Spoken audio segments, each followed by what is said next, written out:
Alright, y'all. Welcome back in.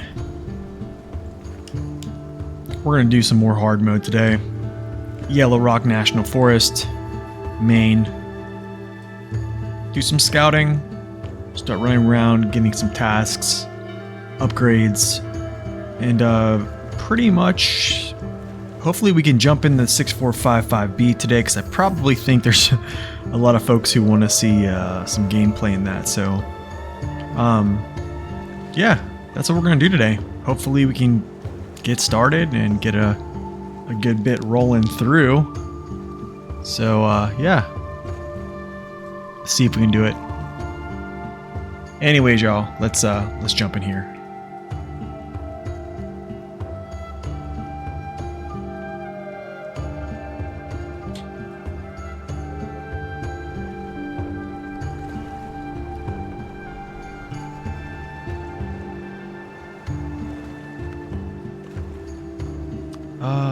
YellowRock.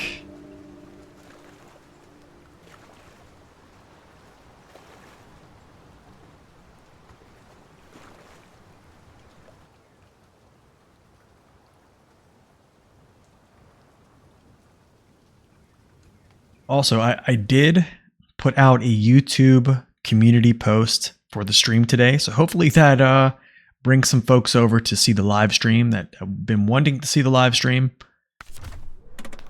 So hopefully that works. All right. So now that this has all been kind of satisfied,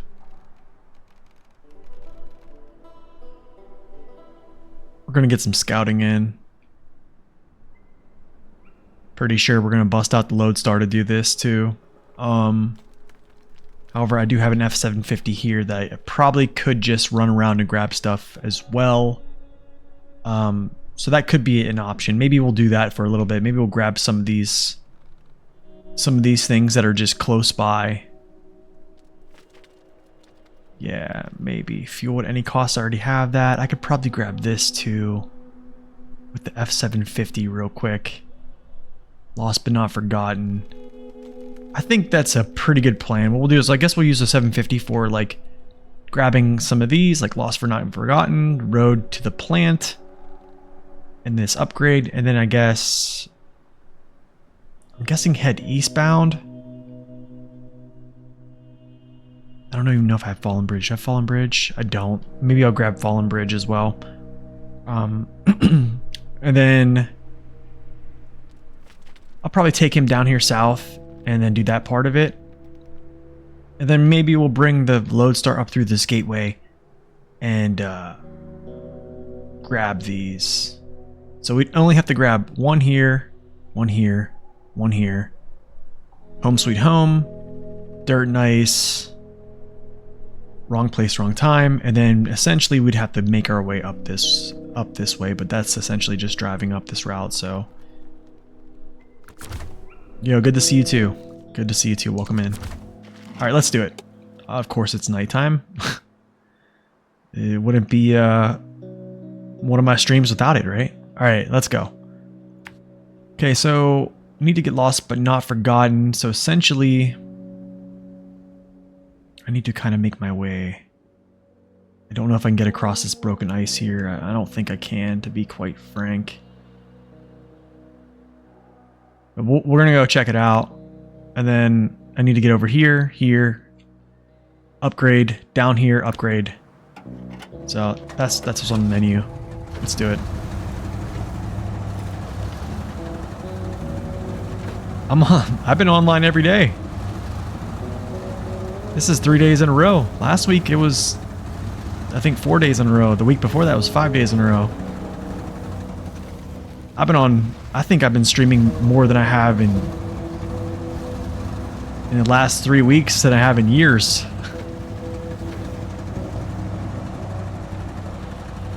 Which is kind of odd for me. I usually don't stream much. I think I would like to have a solid 3 to 4 days of streaming a week. That'd be nice.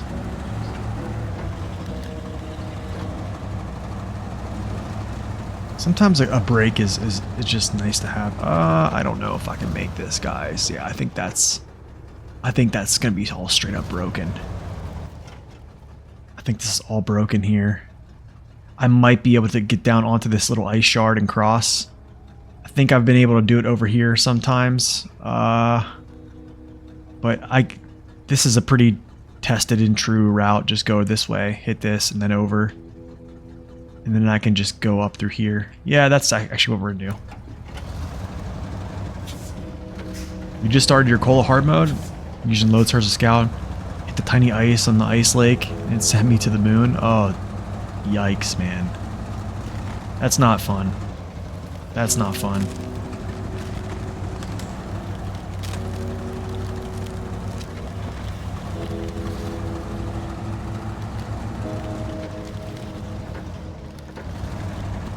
Yeah, if you have the Twitch app on your phone, it actually notifies you whenever I go live. I'm pretty sure it notifies you 5 minutes, I believe, after I go live. So, the Twitch app is very helpful. That's why I always tell folks, like, they're like, hey, I don't get notifications when you go live, and I just tell them, you got to get the Twitch app. You just that's what you got to do. Twitch app is literally the way to go. Okay, cool. We're across that ice.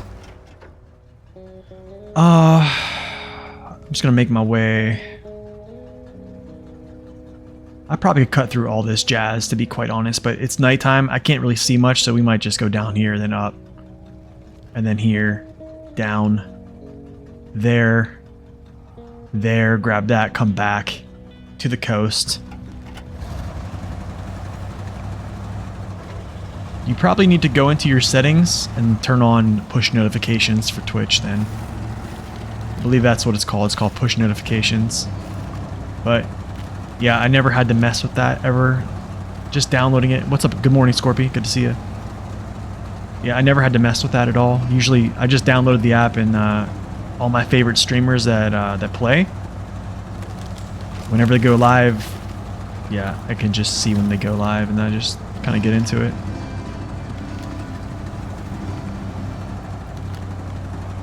Is it you, or do bigger wheels suffer more with diff lock?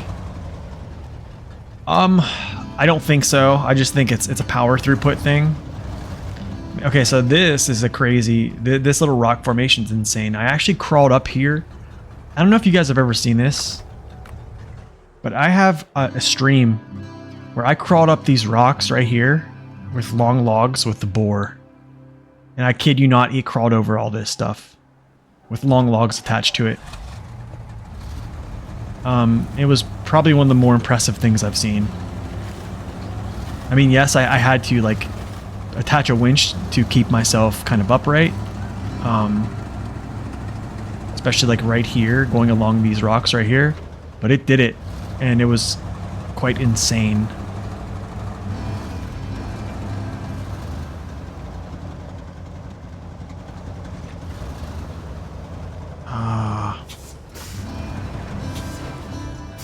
I don't want to bust up my engine too bad. Okay, so I'm gonna go. Let's go through this way over here. Oh, that's great.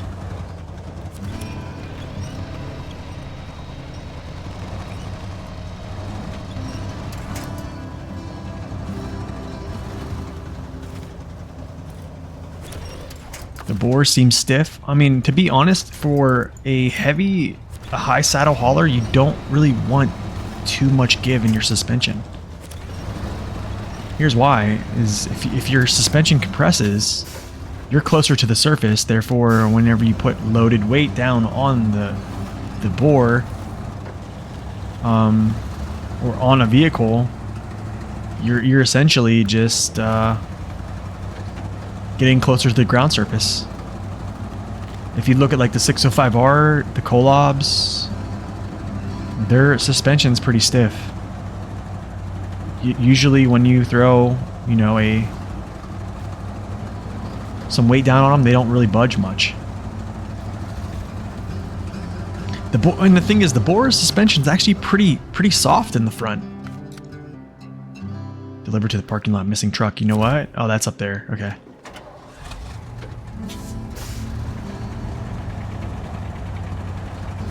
What's up, Jigsaw? Welcome in. Good to see you. You got lost but not forgotten. So now I'm just going to basically run the mill or run down here.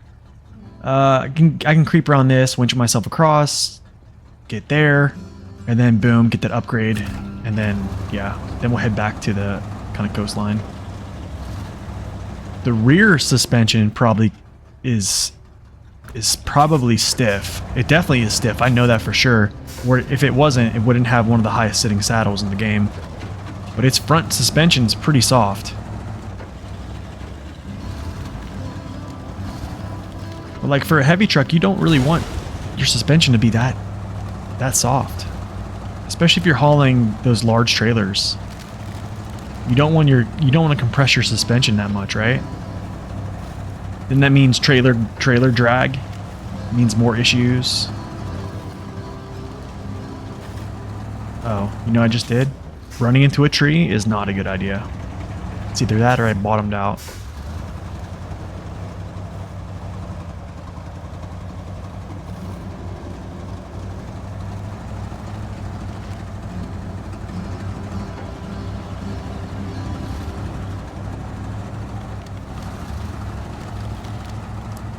Broken ice. Broke.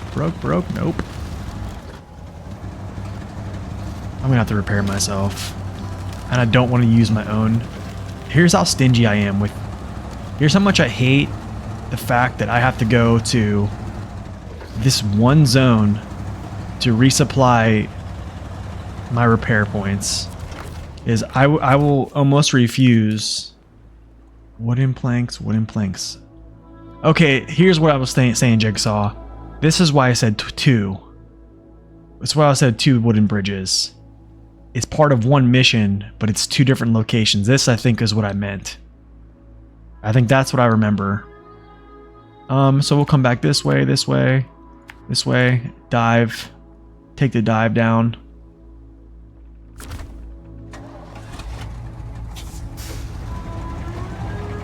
Yeah, I'm gonna go for the upgrade, and then I'm gonna basically hit this East Coast. Hit the East Coast with the F750. After that, we're gonna switch trucks, jump into the Loadstar. Because I got it out. I was meaning to use it, but yeah, we kind of switched plans, so I think I'm gonna use it today.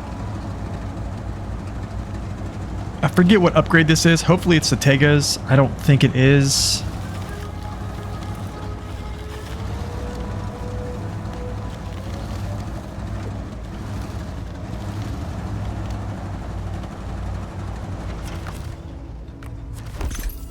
Fine-tune.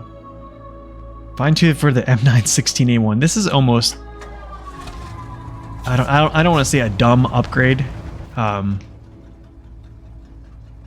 But it's not that good. let's just be real. It's not that good. Okay, so now we head. Since I'm here,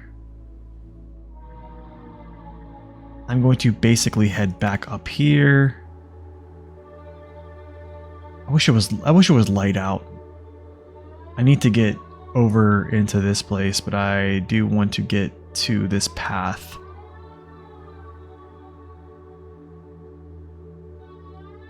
Yeah, so we'll try to get like over this way.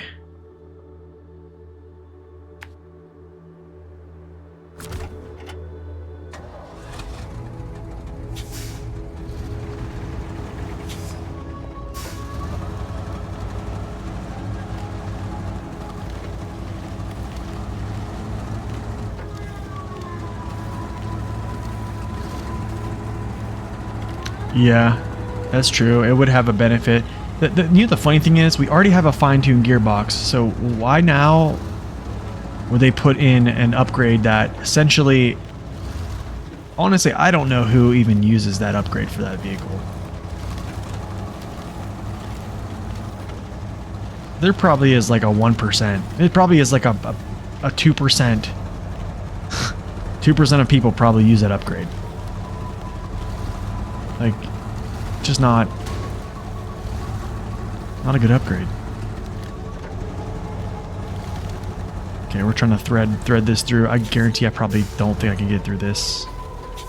That's fine. I see other opportunities here.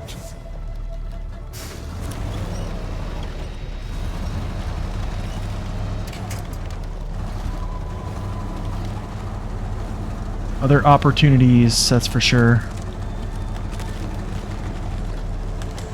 But yeah, there's a fine-tuned gearbox we find. What is it, in season 3? Season 3 when they brought the fine-tune? And I guess it's like for some reason the M916A1 is just negated from that list. Because I don't know, maybe it was just in Saber's eyes it was too powerful. Just very, very pointless.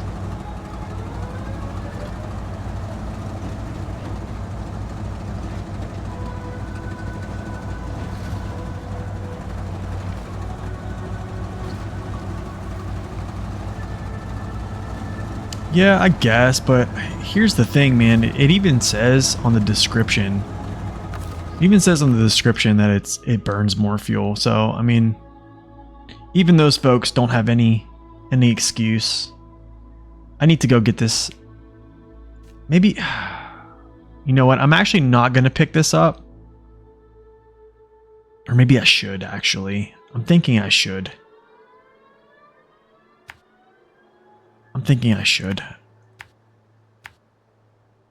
Yo, good morning, Wargamer. Welcome in.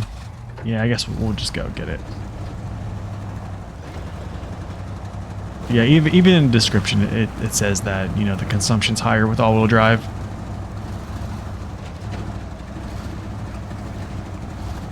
Yeah, I'm not a huge fan of the fine-tune, honestly.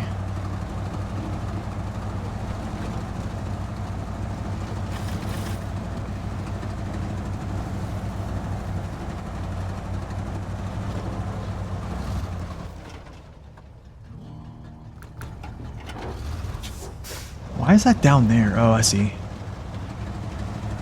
We're doing good, man. How are you doing?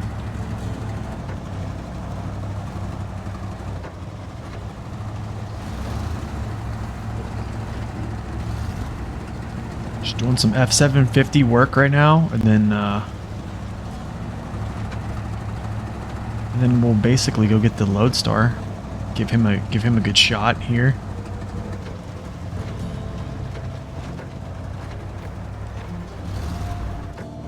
Where's Paul Bunyan at? Is he up there? I see him up there. I think that's Paul Bunyan, right?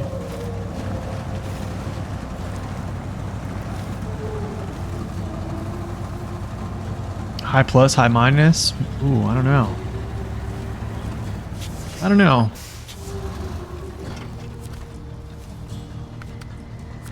Concrete slabs, 3 middle beams. I have 1 middle beam at the gateway. Just waking up thanks to your wife's amazing coffee. What time is it over there? What is it? 7 a.m.? 6 p.m. It's already pitch black outside. Yep. It's that time of year. It is that time of year.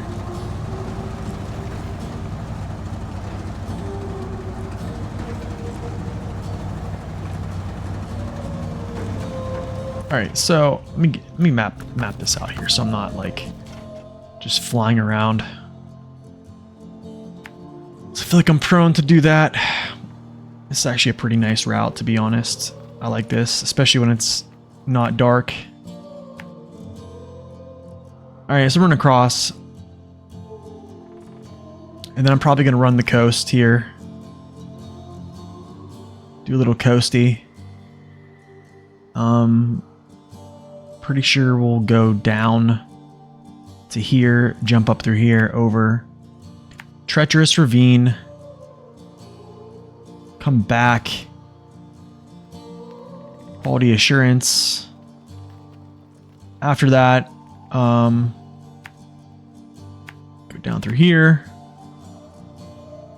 I think support the local ranger. I already have that, so I don't need to pick that up. And then I just want to get this upgrade. After that, we head back through the gateway, or I might actually go through this gateway, repair myself completely, and then resupply, and then get the Loadstar out. Alaska's 4 hours behind.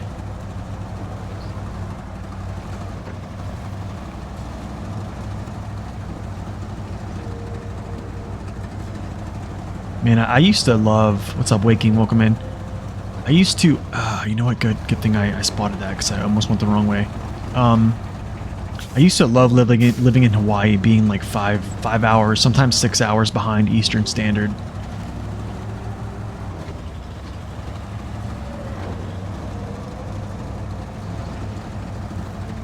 But I mean, it was actually kind of weird to get used to, because, you know, to catch a football game at 1 o'clock, you got to wake up at, I don't know, what, 7 o'clock in the morning?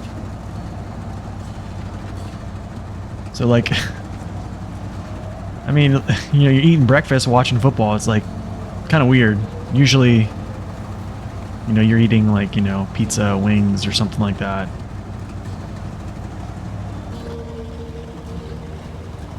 For fuel at any cost? Actually, hold on. Let me see if it's... Yeah, you know what? I might grab... You know what I should have done? I should have grabbed the fuel at any cost trailer here.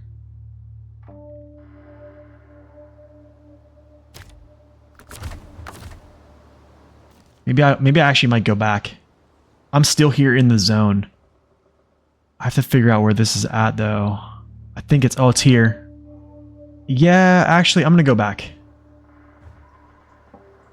I'm gonna go back.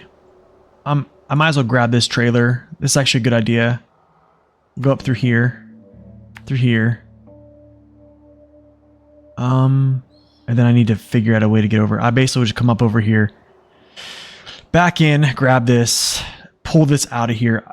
I want to get this over. Yeah, I want to get this over. The other trailer... Where does fuel at any cost go? Okay, it goes there. Okay, cool. Yeah, that's a good idea. I should have kind of had a little bit more foresight on that. I thought that trailer was probably somewhere else. Good call there. Because I'm going to use those trailers to siphon.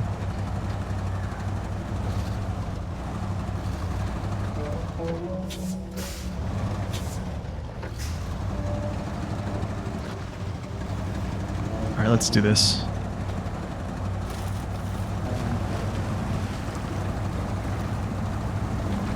Sunsets at 4 p.m. here? Dang, man. Pretty much here. I think the shortest day of the year is going to be December 20th, so...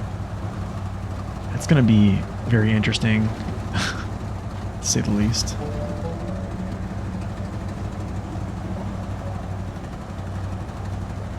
It's just crazy, man. I mean... That daylight savings kind of crushed me there for a second. Why do I have myself going? Oh, I see. I see the plan. I see the plan. So I can miss that area. Yeah, I see exactly where I'm going. I'm basically retracing my steps. I see the... Go down this way. I'll crawl up shortly.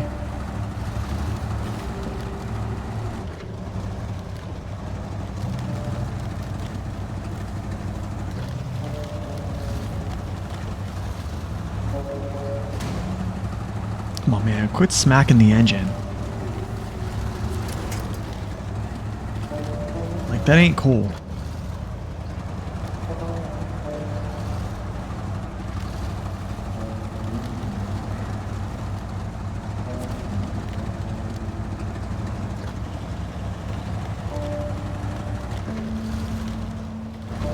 Should have known to grab this, man. It's alright. It actually wasn't too bad of a detour.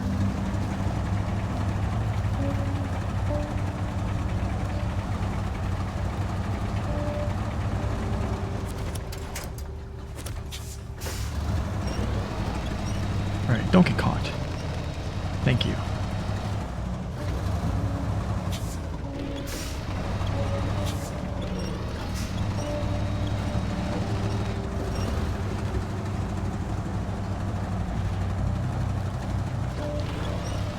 Okay, essentially back the way we came. I'm not going to take that route because I have this, but we'll just kind of go this way. And essentially the same way back, but just a little bit different course here.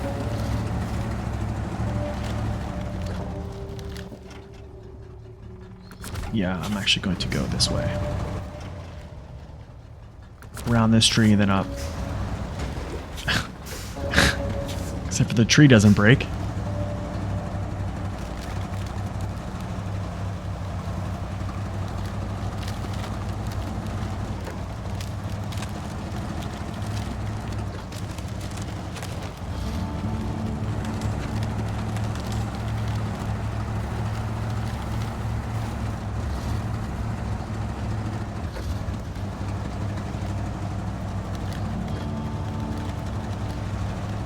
Here we go, up the hill.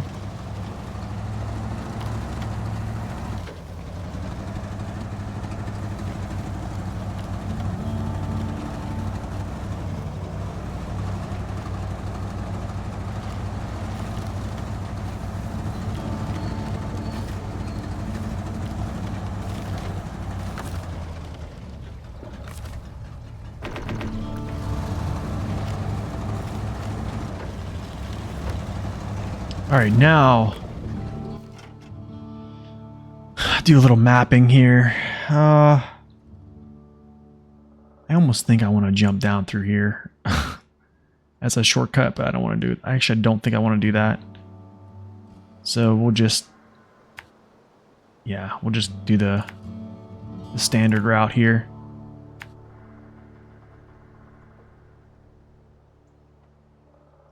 This way. Down here, fuel at any cost. There's a second trailer. Not super worried about that. What I'll do is I'll actually leave this trailer here with this second one. So whenever I come to... Or no, actually I won't leave this trailer. I might pull it. I think when I come back, I might pull these up. And keep these here and then just siphon until I'm ready to turn in. But we're going to go down this way. We'll jump up onto this path here. Back to the treacherous ravine. Quality assurance. Down now to the upgrade. I forget what was over here. There was something in here that I went after. I forget what it was. I forget what it was. I can't remember for the life of me. Maybe I took a shortcut over there, actually. That's what, oh yeah, I remember. I cut through. That was kind of a stupid thing to do, honestly. I think I cut through the water one time there. Don't recommend it. What in the world?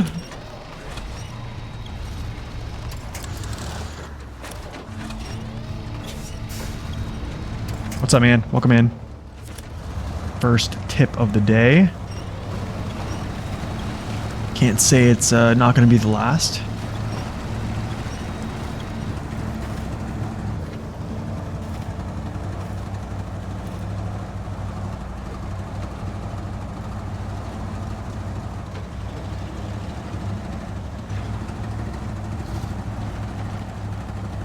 Or I can't say it's going to be the last. I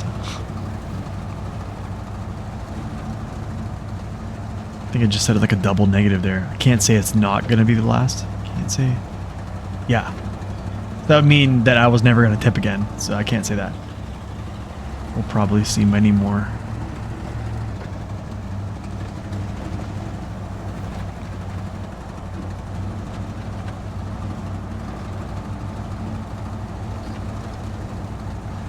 Like right here, This whole thing with me towing this trailer and it bouncing around like crazy just reminds me how much more I believe that all the scouts should have trailer support or scout trailer support. What's up, Larpup? What's up, man? Welcome in. Victor, welcome in. Good to see y'all.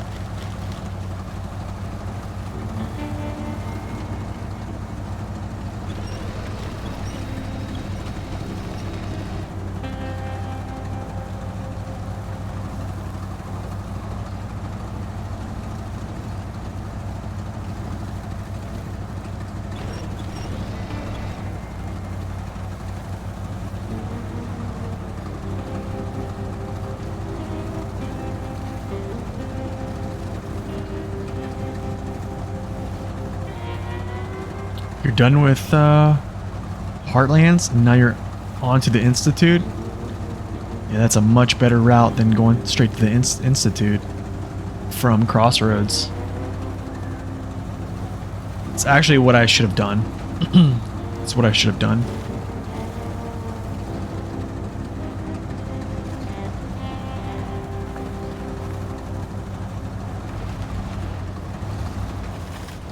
This thing just flop, flop, flop.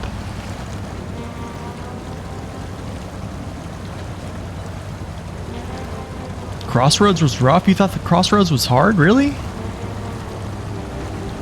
I didn't think so. I thought it was, I think it was relatively flat and tippy. I think what they did in Crossroads, though. Here's what they did, though.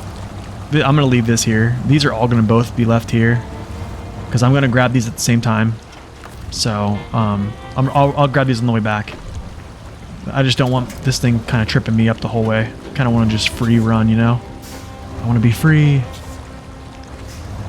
Crossroads was chill. There's a lot of different ways that you can run Crossroads, but one thing I noticed is whenever you tried to take a shortcut, you kind of paid for it. Like they weren't easy shortcuts there. Some of those hills, man, they were super aggressive when you tried to cut through some things.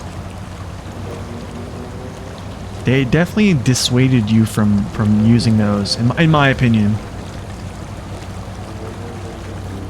Not a lot of shortcuts there. I mean, other than, I don't think you really need them. You have a huge road network. And then you have, you know, the train tracks that, you know, go along the bottom, and then one that runs along like the north or the west side. So, I mean, you can pretty much fast travel to a lot of locations real quick.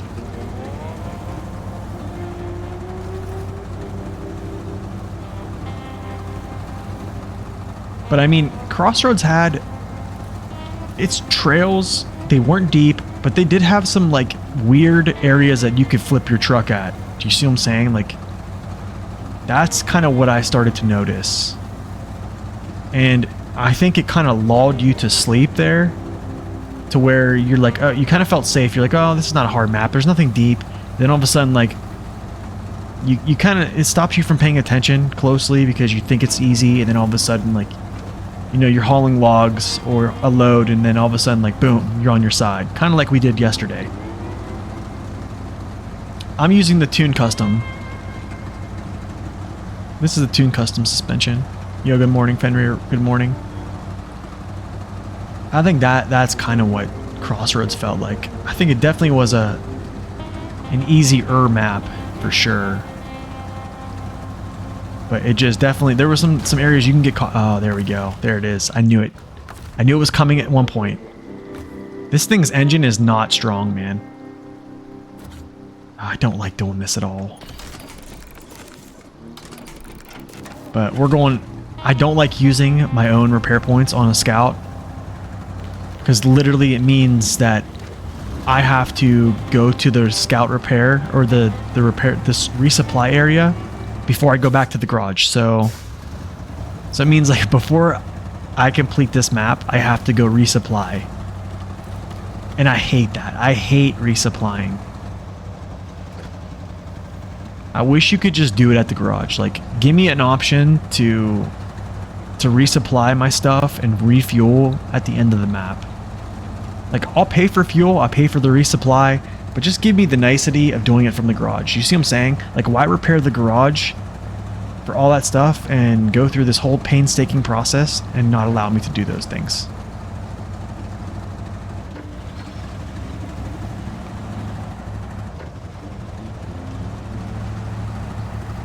Tip the truck more than once there. Yeah, I mean, I think, yeah, it just was a little, it was just surprising at times. That's kind of really what I think it was.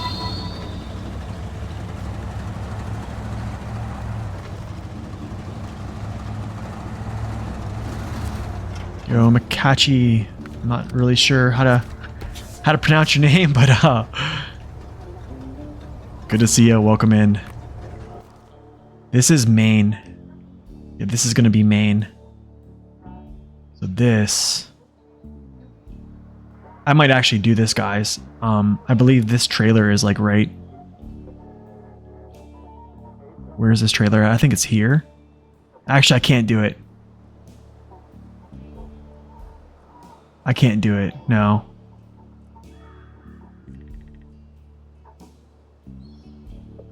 Yeah, I can't do it. I don't have a crane. So it's fine. I'll do it with another truck.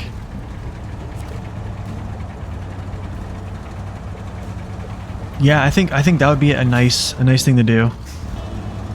This is actually called YellowRock. This is let's go here, global map. This is going to be the second map on Maine. This is YellowRock National Forest. I always want to say YellowRock National Park. I don't know why I always want to say that. Because there's the new maps are North Peak National Park. See what I'm saying?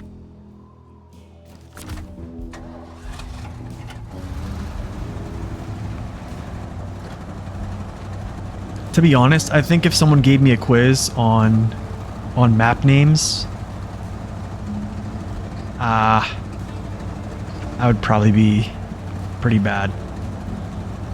I think probably the year one, maybe year 2 pass. I probably think I could be, I don't want to say solid. What am I doing here? I definitely think year 1, I think I'm pretty good. Year 2,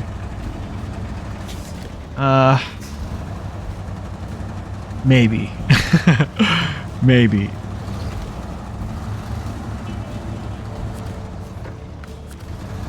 What's quality assurance? Inspect checkpoints. Shoot. Maybe I'll do this when I come back here to get these fuel pieces. So I'm actually gonna keep this activated. Yeah, we'll keep this activated. I think this upgrade down here is actually the Dairy Special engine that we're going for.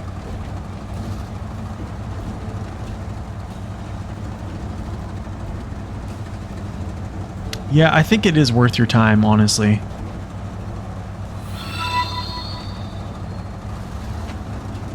Yo, SD1, welcome in. Thank you for that follow.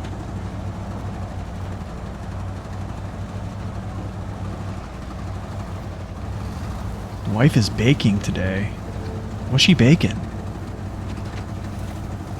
Apple pies? An apple dumpling? What? That sounds really good. You know, my wife actually was talking about that. Talking about apple dumplings. Whoop.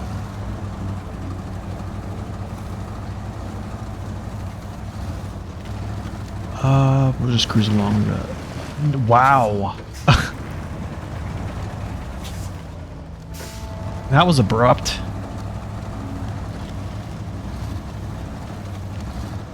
So wait, are apple dumplings, they're kind of like mini apple pies then, right? Kind of like, how do I say this? I'm kind of similar to, oh gosh, like gyozas, but apple pie.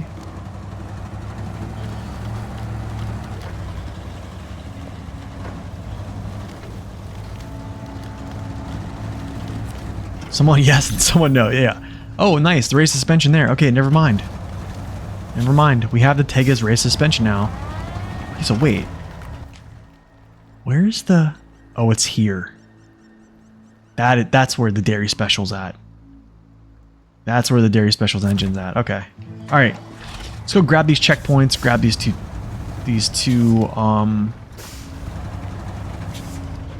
trailers. Take them to basically where the drop-off location is, and then yeah, we'll just use those to fuel trucks up until it's ready to turn in time. Wow, close one. All right, bro, cut. Thank you for stopping in, man. Almost midnight. Goodness.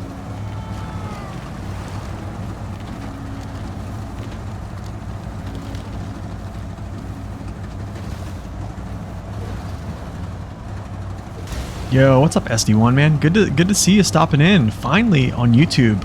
Coming in from YouTube to Twitch here. Welcome in, man. This it's kind of the normal time I stream, I guess. How do I say this? My schedule's all messed up, but this, for right now, this is kind of the normal time. Like late mornings for me.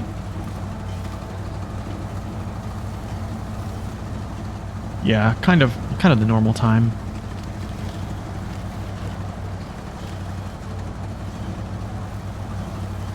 But I'm sure everyone here in the chat knows who you are. Pretty much household name. If you play SnowRunner, that's a household name right there.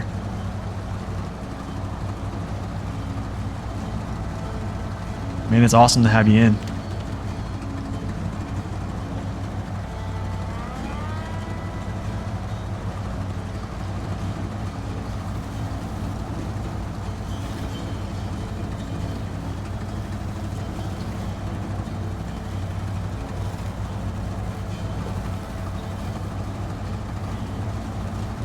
Here's one.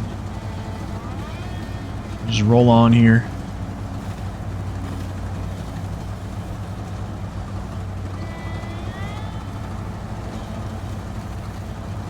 This is actually a really nice drive. I like this a lot.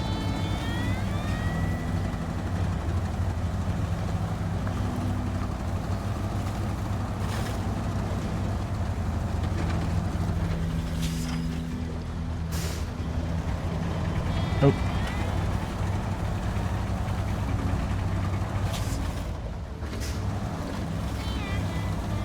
Oh, definitely agreed. Definitely agreed. Seriously, the best videos on SnowRunner. Absolutely.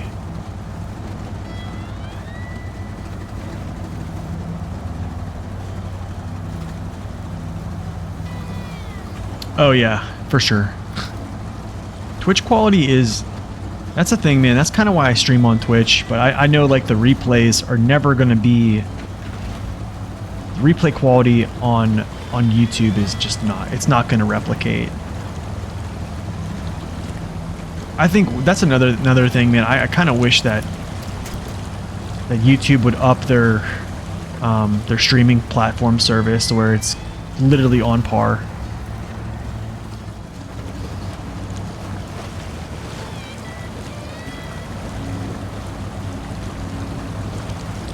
But I mean, for YouTube, you have to stream at such a high bit rate that it's unreal. It's unreal, man.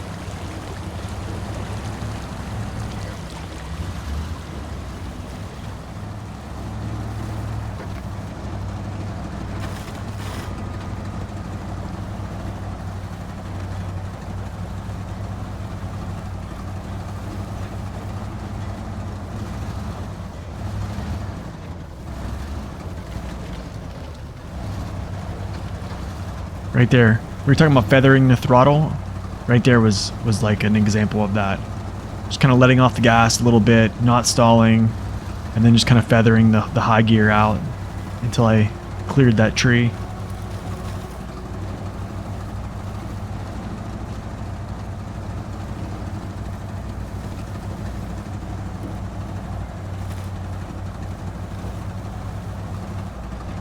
So what's the call, guys? Are we using the 6455B today? Everything looks all right. The water is clean. Thanks for your help. Here's a token of gratitude from the residents. Okay, I'll take that. Are we? Should I do a poll? Should we do a poll?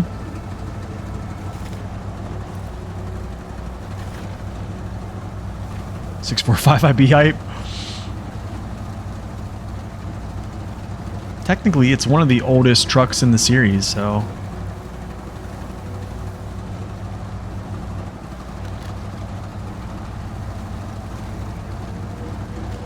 Even though it's called by a different name.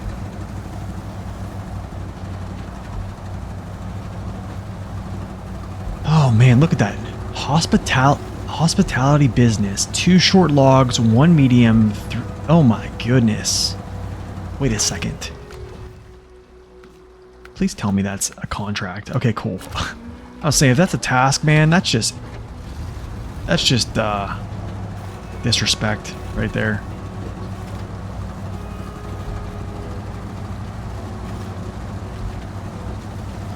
You know, I was thinking something, y'all. I might have to get the Tatron out for that one contest down by the ice. The only time I was able to get a gold on it was with the Tatron.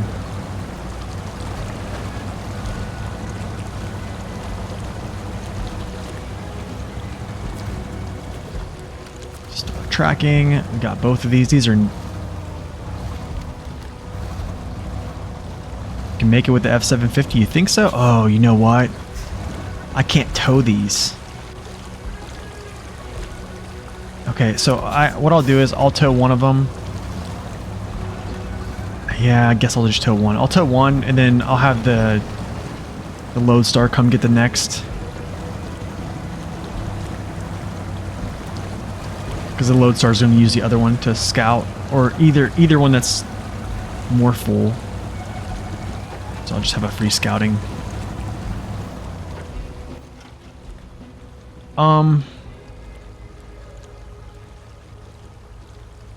We're gonna go like this. I'm gonna take the kind of like the harder route, which I think is kind of cool. Bounce down through here. Basically just kind of moving through here, and then up. And then I'll go through the gateway. Repair, resupply. So then when it's time, I can just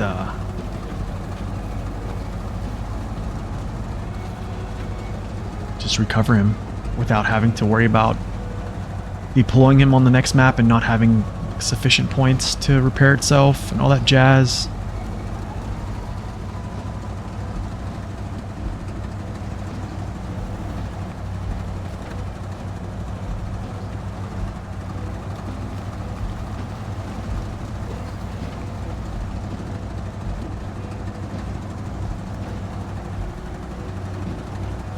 But yeah, this route can get pretty sketchy too. You'll see. This truck handles it really well, but I mean, I think the last time we came through here, I was hauling, and yeah, it gets sketchy because you just see it's kind of bouncing around. It's kind of very uneven. Yeah, you can easily tip yourself over here. This is the kind of stuff that you need to have in the game more. Like right here, you can easily get yourself upset right here.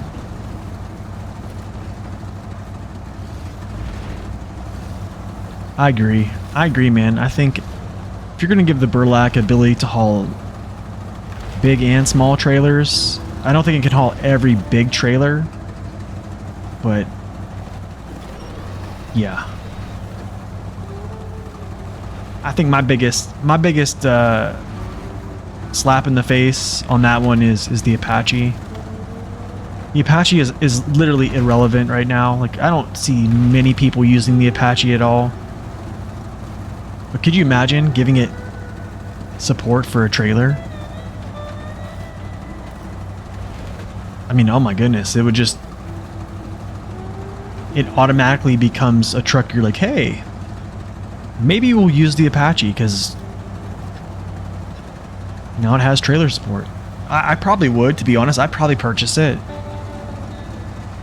Matter of fact, I would purchase it.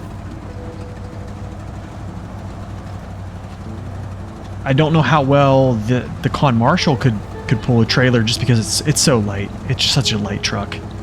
The balloon tires don't really bite in too well. So I don't think it's going to be able to pull it really well, but I think it can still pretty much do it. I think the Yar is able to pull it just because it has more weight. Yar is a lot heavier than the Con Marshall, that's for sure.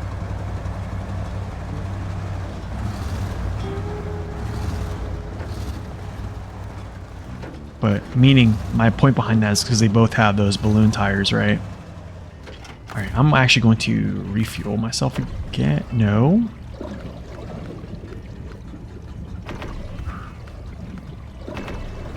Okay, let's go. Alright, to the gateway. Yeah, it kind of is. It kind of is. I mean, I remember how super overpowered it was whenever I first started. But the thing is, I didn't really know it was. Yeah, I mean, I think at that point we were all kind of like wet behind the ears. We didn't really know. Yo, Savioli, thank you for that. Thank you for the follow. Welcome in. Welcome in.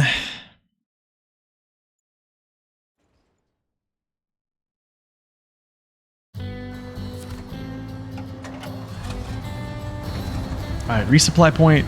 Then we get the Loadstar.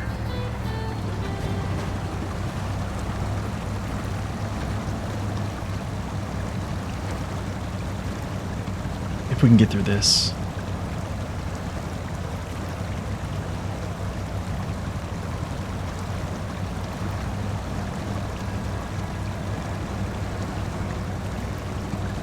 Oh, that's alright. You will. You'll get there. There's no rush, man. They'll still be there.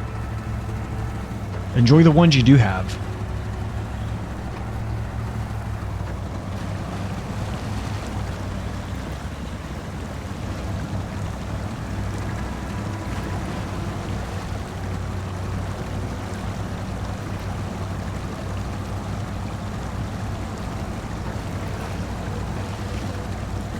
You're following because you really like this game? I don't understand English much because I'm Brazilian, but good game for you. Oh man, this game is awesome. Thank you for the follow as well. Glad to have you in. Very glad to have you in. Yeah, this game is really an awesome game. Very laid back, very relaxing. Most of the time. It can get kind of hectic.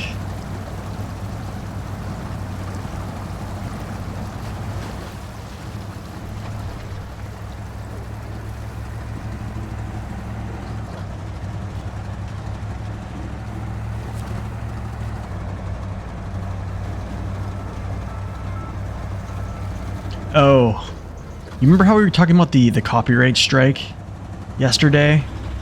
When we were talking about not tire statistics, engine torque?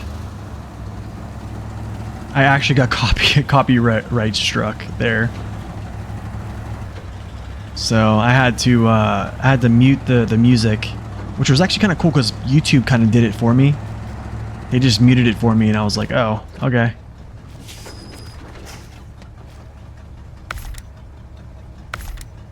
I need to repair again, actually. Just go all.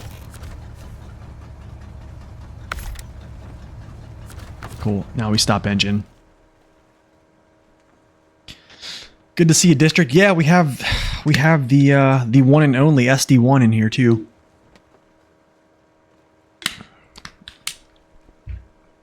Yeah, District's been back. He's been streaming a couple times actually.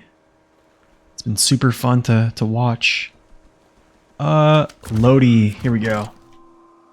Alright, so first order of business, I'm gonna get him to the gateway. go get that upgrade. Actually, we'll just get there. Let's just go. I don't have the high range gearbox. I don't feel like smashing myself up going super fast, so. For the high range gearbox enjoyers, I let you down today.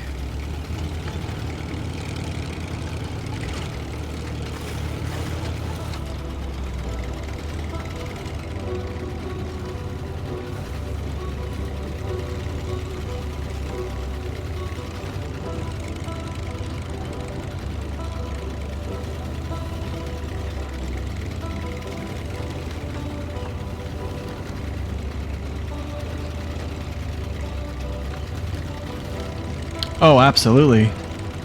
I know one off the top of my head. District B13.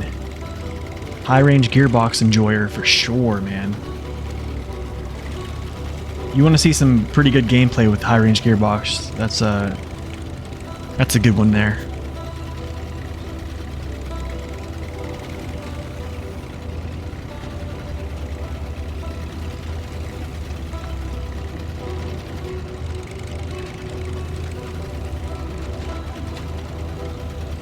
Man, I'm gonna have to grab some coffee soon.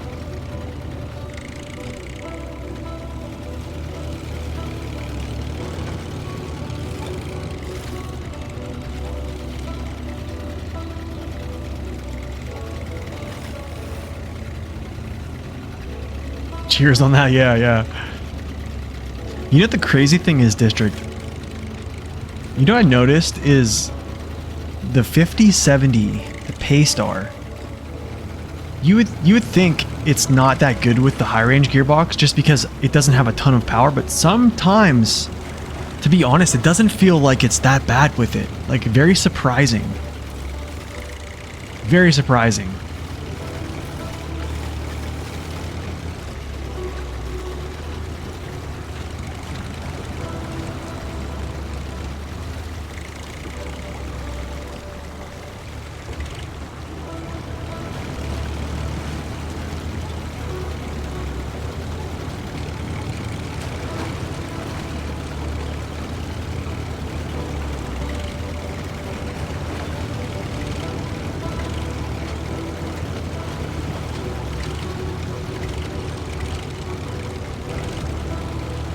Yeah, I know, right? It's just weird. Like, it's just weird. So, I mean, like, looking at it, I'm like, am I gonna be able to push through this current? Looks like it.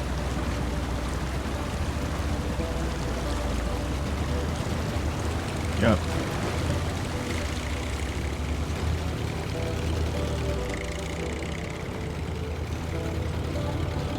This truck has so much power, it's unreal.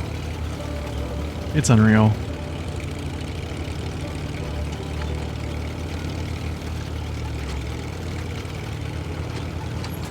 Like, when I feel down, I'm not saying I feel down about the state that the American trucks are in, but I gotta say, if you want to get in a truck that just makes you feel good, like right away, like instant satisfaction, especially being a scout, Loadstar. You just feel good. you just feel good. Okay, y'all. I'm gonna get this upgrade, and then, so I doubt I can actually fit through this little gap here. We're gonna try it with the Loadstar. I doubt I can. If not, I'll just drive around. I'll cut through this woods somehow. Grab that. Head over to grab this fuel trailer. After we grab that fuel trailer, we'll head northbound. And go scout this all out over here. And then we probably have to come down and scout some of this stuff and unlock this stuff down here. So that essentially is what's on the menu. So we would have to get, I think this is a dirt and ice delivery. Okay. Yeah, we'll have to get all these. So yeah, that's pretty much what we're gonna do. So yeah, let's do it.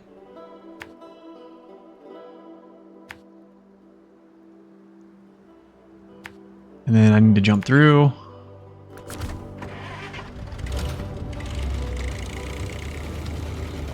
You got the 49X to fit through there? Okay.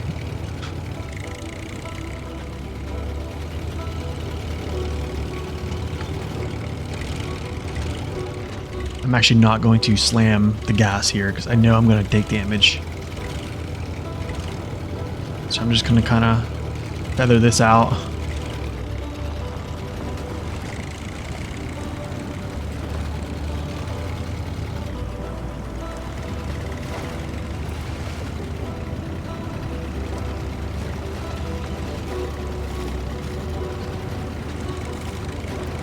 Oh yeah, that's true. You do try everything. I know that. Yeah, I'm not gonna go max speed here. I'm not trying to like slam this suspension right now.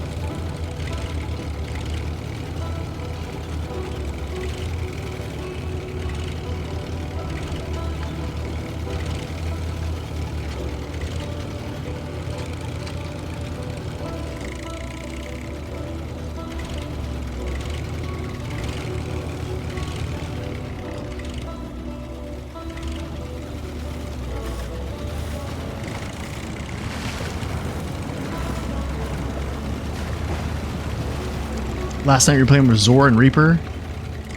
Really? Oh man.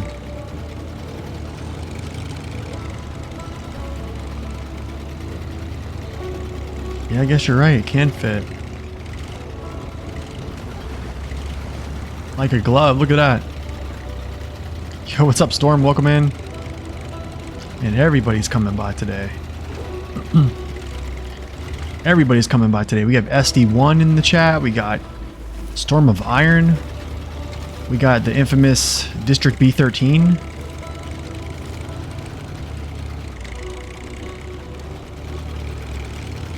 Okay, I think this is the Dairy Special engine. Yeah. No, I mean, not Dairy Special, Dairy Longhorn. I'm going to flow around this way, hit this trail. Basically head over this way. Grab this. Doing good, man. I hope you are too. Good to see you. I know we're only missing Naked Dave, right? I haven't seen him in some time. But that's all right. I know he's been busy.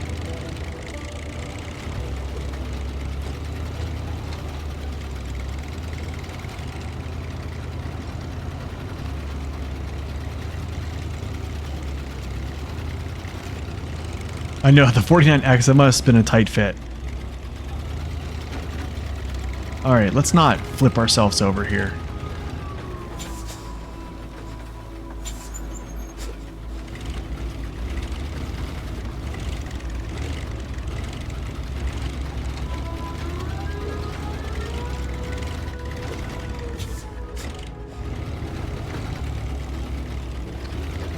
This thing is a brute, man. This thing is a brute.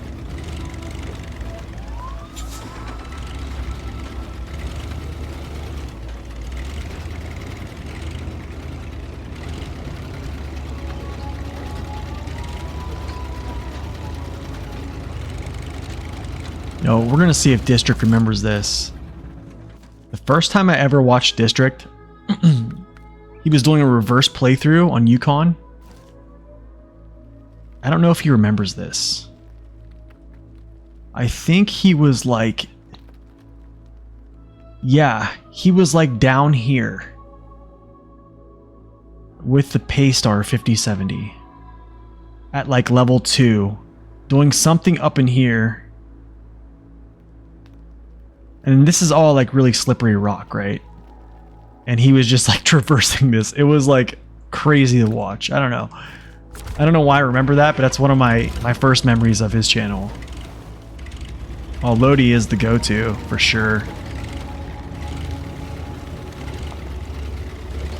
I mean, there's a couple times I should have just tipped over there, and it's just such a good truck, man.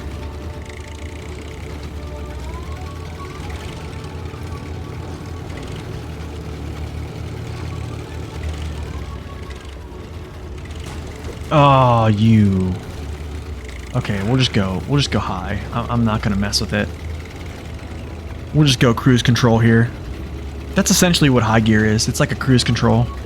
So we'll just go cruise control here.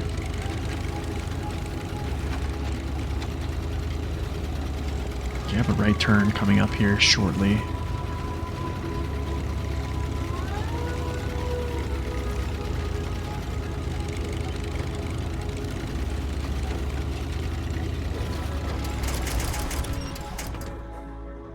Really?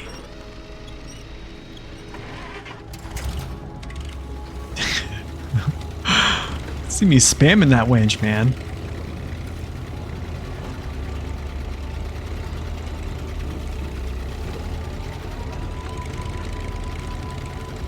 And that is flip number 2 of the day. I should keep like a flip counter actually.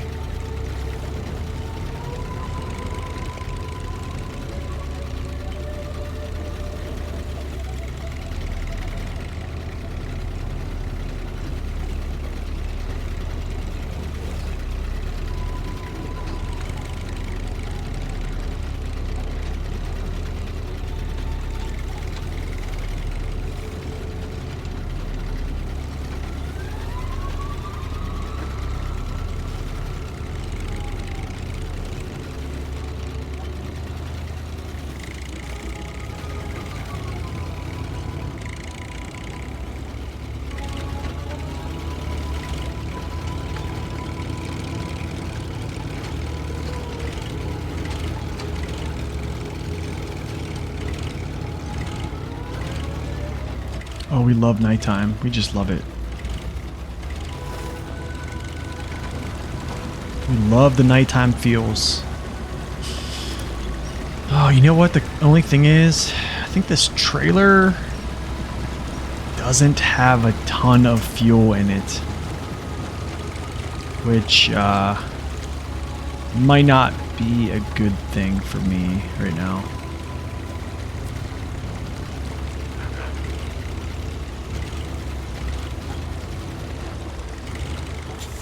Okay.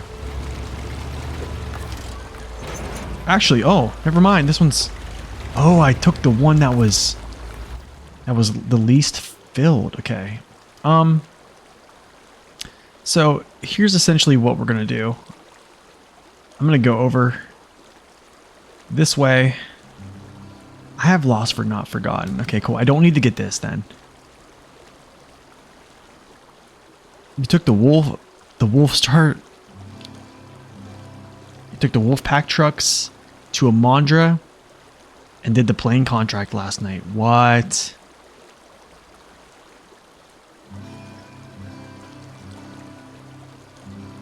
Dude, that's crazy. Oh, that's crazy.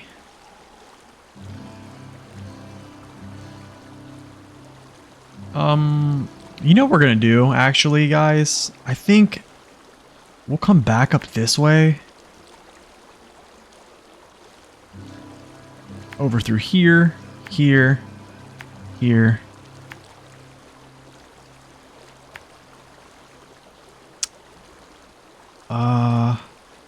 I know I can get through there somehow. I don't want to go back up through that way.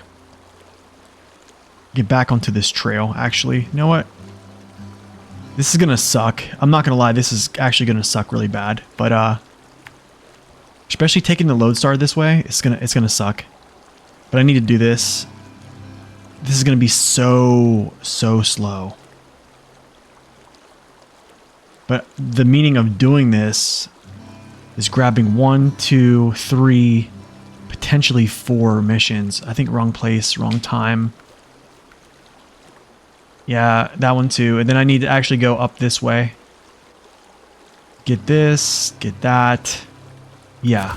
So this is going to be kind of rough.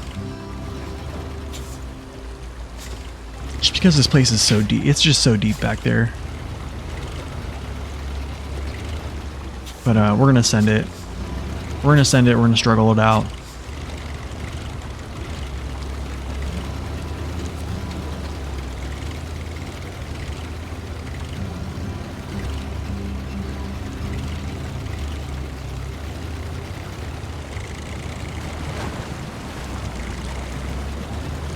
Yeah, right? Typical SnowRunner playthrough.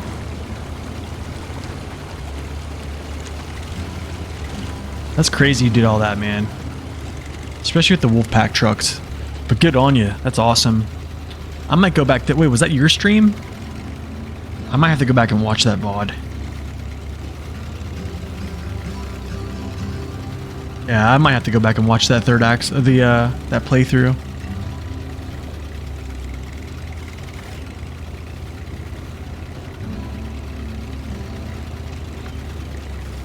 It's Zor's? Okay. I'll have to watch his VOD then.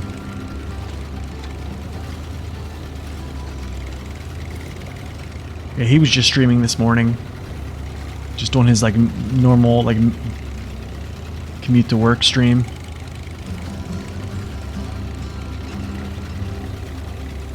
Yeah, he's seen it all. Gosh. I feel like Zor is, like, he's, like, a very laid-back, chill dude.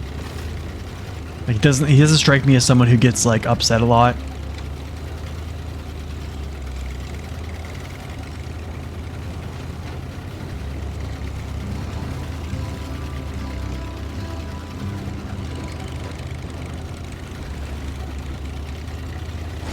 Ah, come on.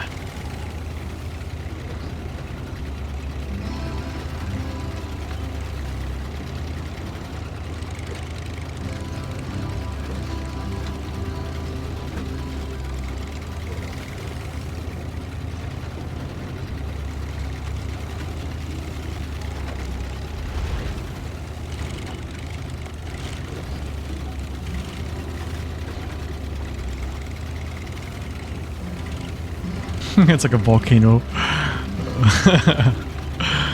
That's funny. So wait, is he like... Are you the person that gets you guys in trouble and then he's like damage control?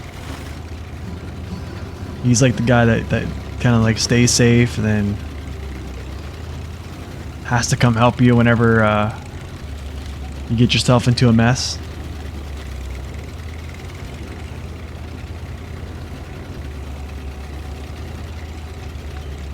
And that's the beauty of hard mode, actually. Oh, he does what you do? Oh, man. You're just rubbing off on him, right?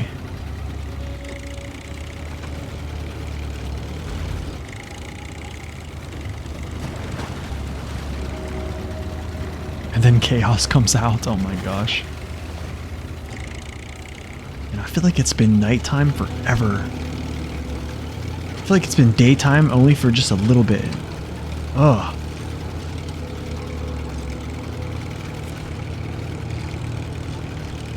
Just ridiculous, man. I'm gonna have to crawl over these rocks.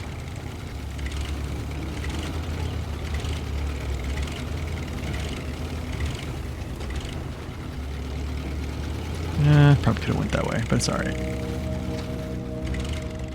Let's see if I can do this without just tearing myself to shreds. Pretty sure I can. It's not too bad.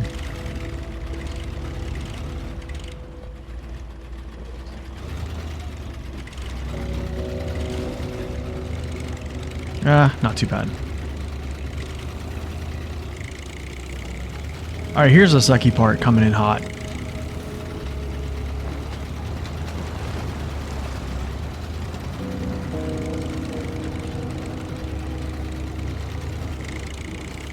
Soon as we hit this snow.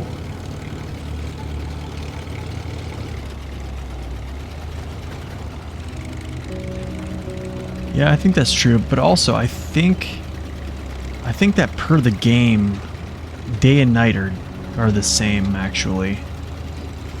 They're the same length. I think someone timed it. I forget who timed it.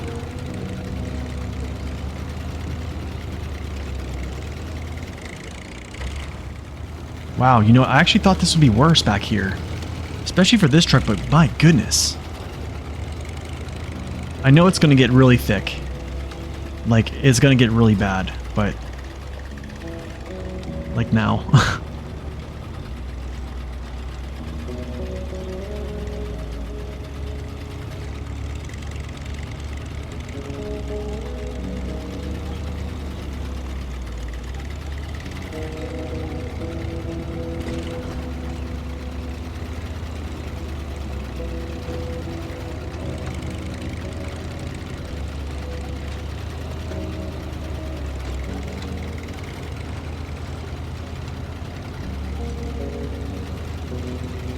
Oh yeah, this is the sucky part right here, down this little ditch. Actually, because of that, we are not going down in there. That just ain't happening. Different truck, different playthrough, but not this one.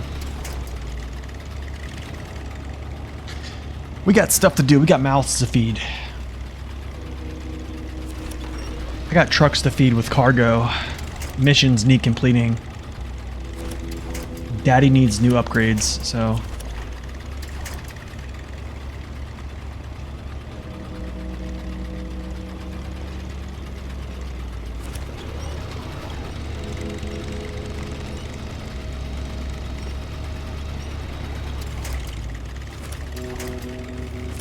No, no.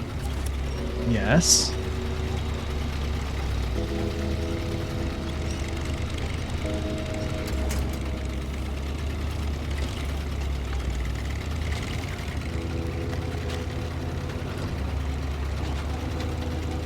Alright, that wasn't as bad.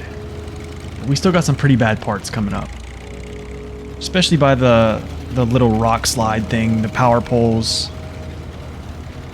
Snow over there gets kind of crazy. There's some rocks to climb over and stuff like that. Ooh, this is good. Oh, I remember this. I remember this.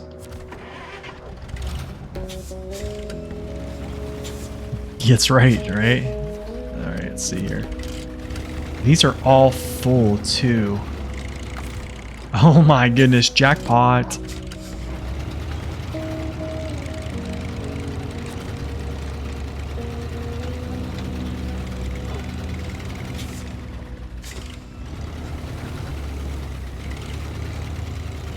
Yeah. That's usually how it happens, Doctor. That's usually how it happens, honestly. Alright, hold on a second. I need to, we're gonna cut through. We're gonna cut through and then kind of join this path again. But, we gotta get to this tower. Or this power tower thing. And then we continue on. Get home sweet... whatever this is. Home sweet home. After that... I need to come back. I need to go get... Actually, no. I don't even need to do that. I can just get home sweet home from here. Then go this way. Dirt and ice. Wrong place. And then I probably need to... I'm going to head up this way. Up through here. Grab this mission. Try to cross somewhere to get this tower. Which is going to be kind of weird. And then, basically, that's everything discovered.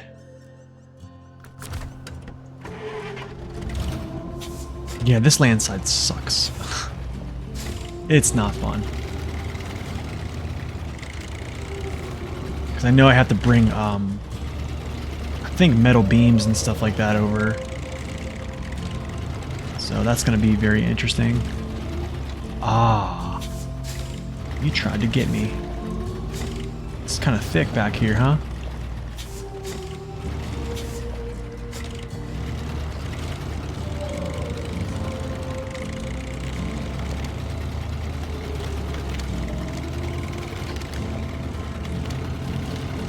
Alright, we out.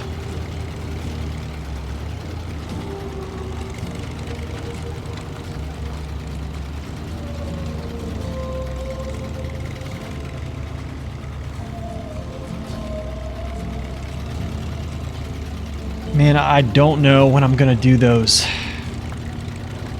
contests. I don't know.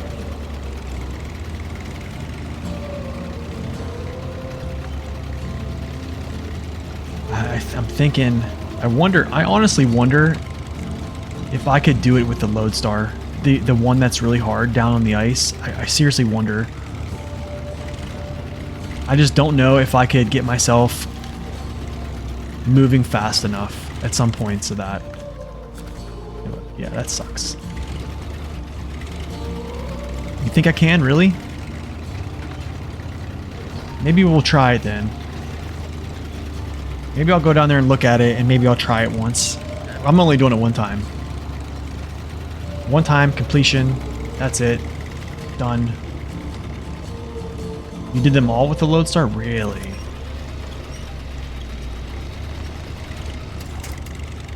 Alright, well, maybe we'll try it. No. Yes. Prior to that, use the 420. Okay, I need gas.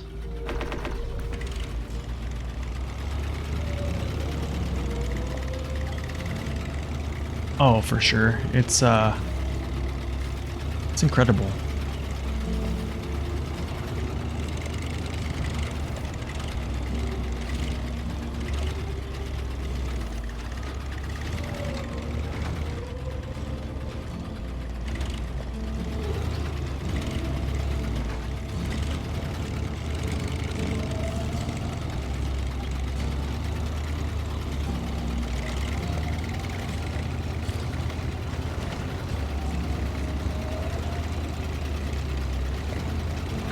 Alright, cool.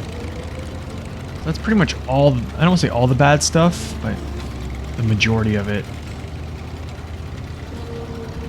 Like the really bad stuff. I'll probably get stopped right here though. Yep.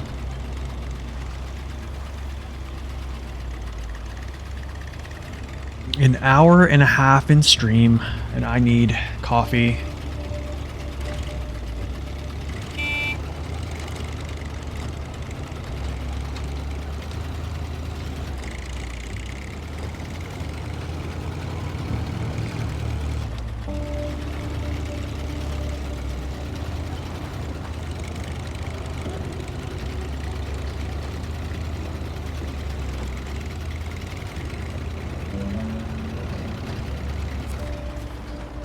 What? I have this already? Wait a second here.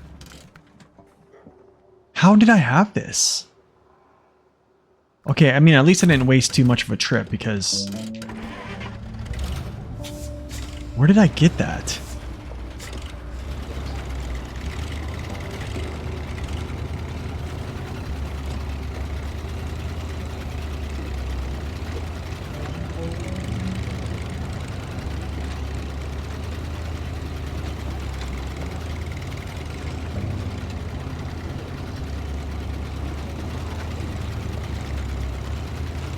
So yeah, maybe we do try this this contest up here.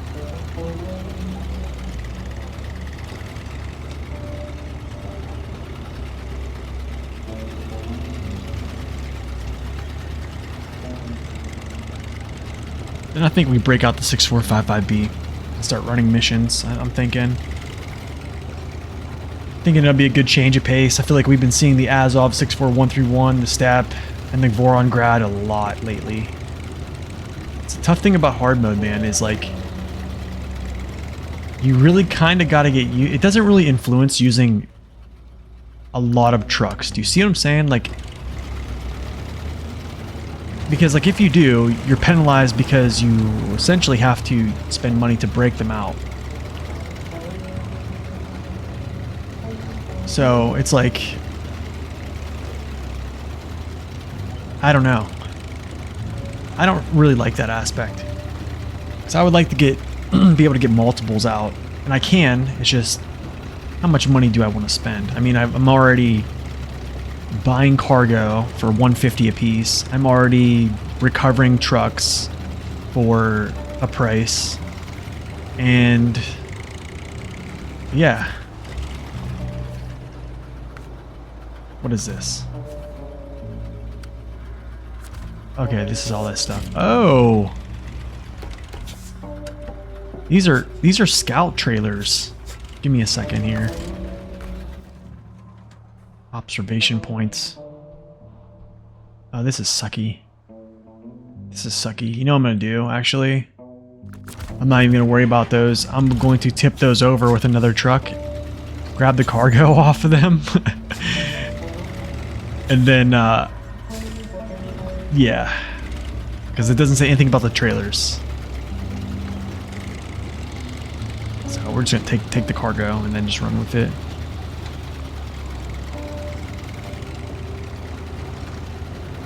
Hold on a second. You know what I could do?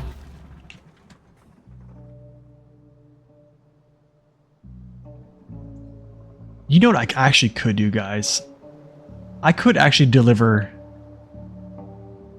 at least some of this. Do you know what I'm saying? Maybe I'll do that. Let's do it. Let's just do it. I'll pull one of them. And then I'll just winch this trailer behind me. Because I'm already heading up that way. I mean, I can make a little detour. Oh, that's dumb.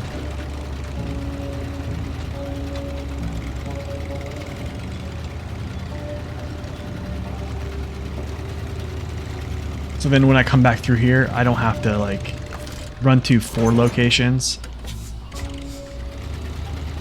Wow, look at those tires. They're like almost deflated on the back on that trailer.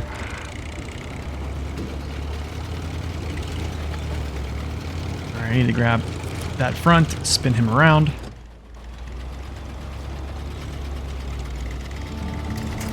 That. There's a follow-up to take the trailer somewhere else? Really?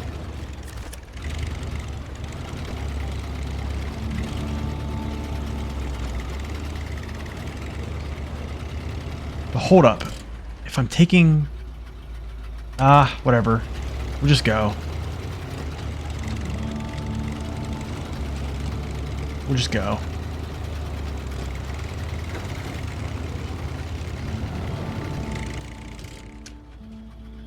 Let's do grab. Do I have wrong place, wrong time? Let's see if I have it. No, I don't. Okay, so grab wrong place, wrong time. I'm actually going to like flow over this way, around all this junk, up through here, Observatory 1, and then we'll just bounce around Observatory B.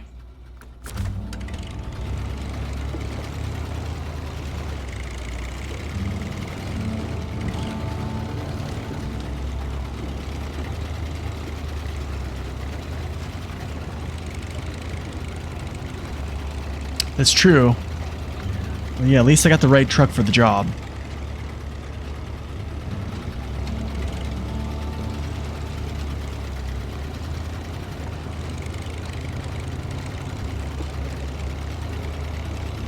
I think you can tell though with dragging that tongue on the ground, it's just on the back.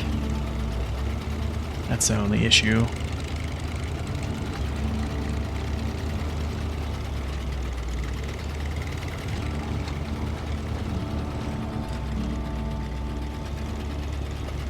Is the Scout fuel trailer?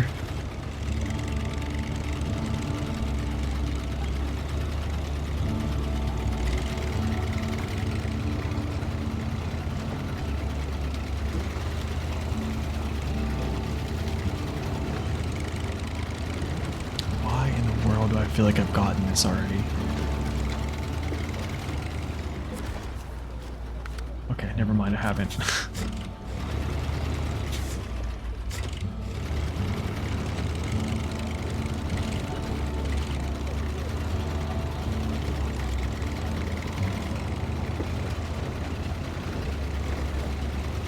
Man, lots of stuff with the Loadstar, that's for sure.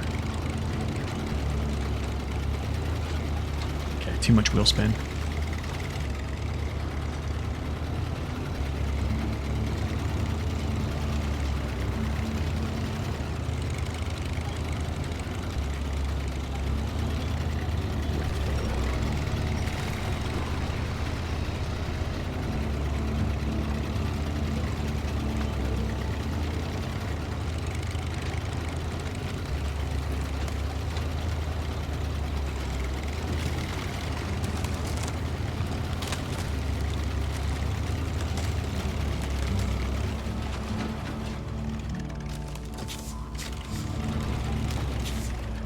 Really? It's hilariously done gold on all the races you've done so far? Really? It probably would, because in those areas that you have to go through that broken ice and stuff like that, or areas you really can't, you have to skirt around, or you're just kind of stuck really slow, I think it would probably do really well. I wonder how the Burlak would do with the contest in Northport, Alaska. Climbing up into those mountains, I really wonder how it would do. That's really those are some really hard ones up there for some reason.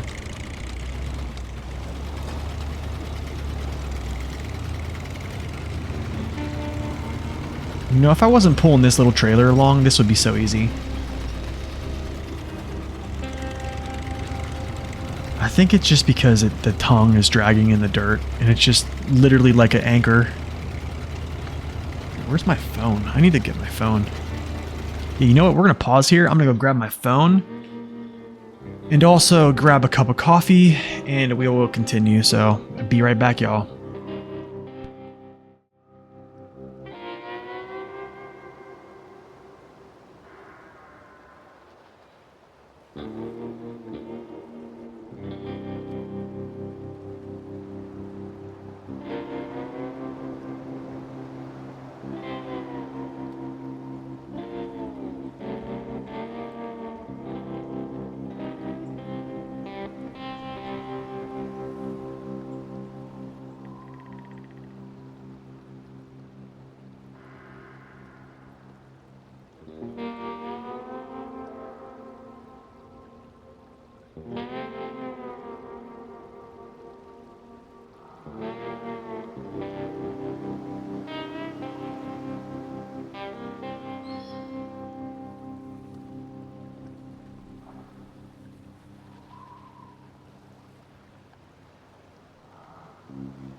All right, we're back.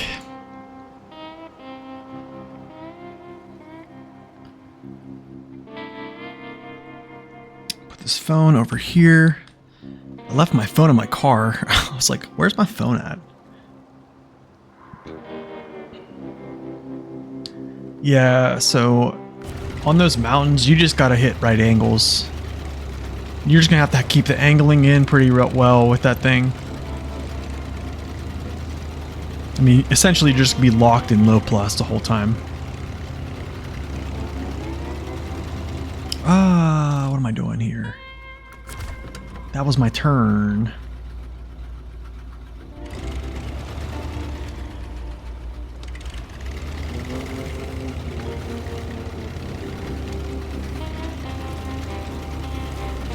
Come on, let's go. To grandmother's house we go.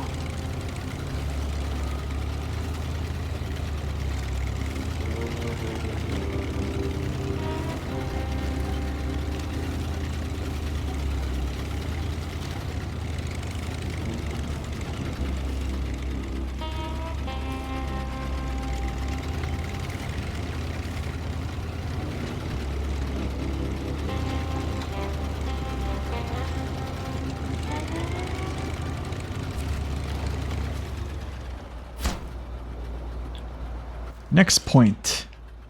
Through this woods.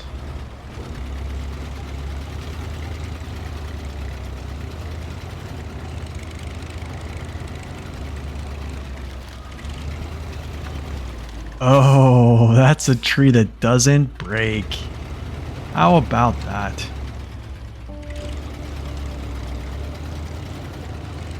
Looks like a little sapling. Am I gonna make it through here? Seems kind of sketch. Nope. But I got a little handy trick here.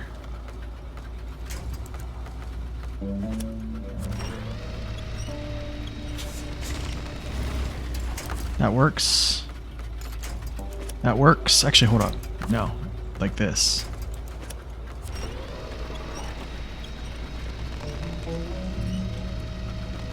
Now it should go through. All right. Onward.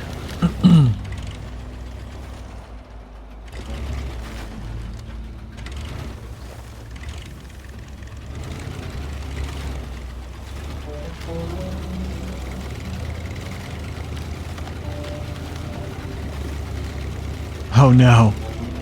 Oh no.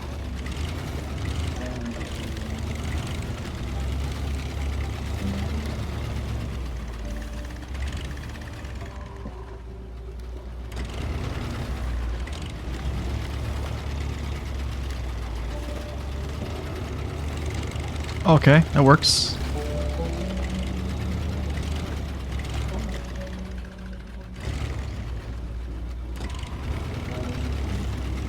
It works. Just gotta not get hung up with the other trailer, please. Oh, nice. Oh, nice.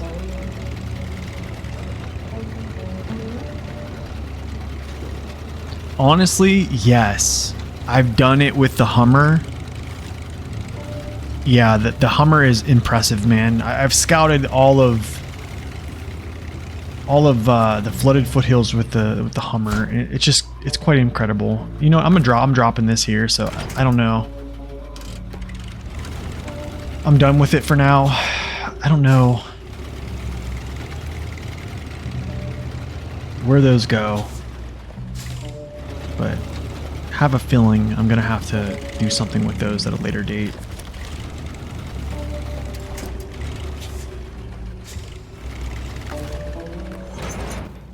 Okay, since we're up here,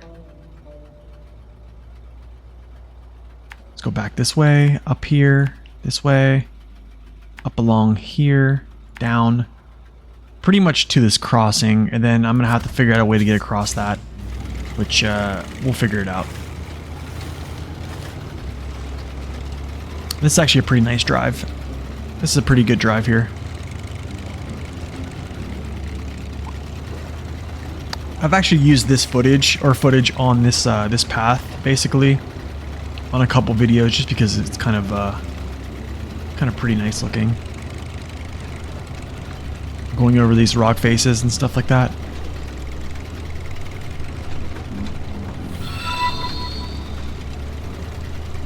Yo, Gray Man, thank you for that follow. Welcome in.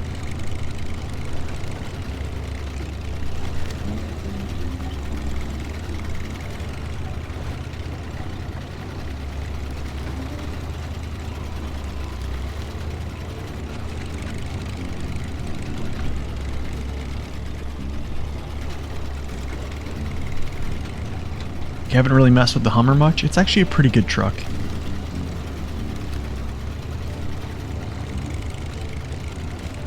It's pretty good. I think for a Scout, it's okay.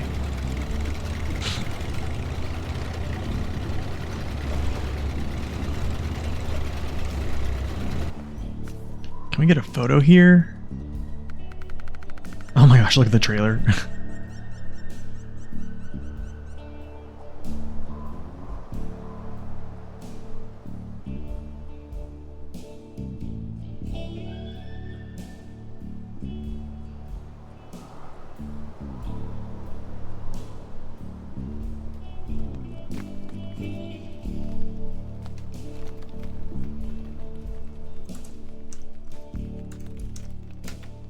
Season 6.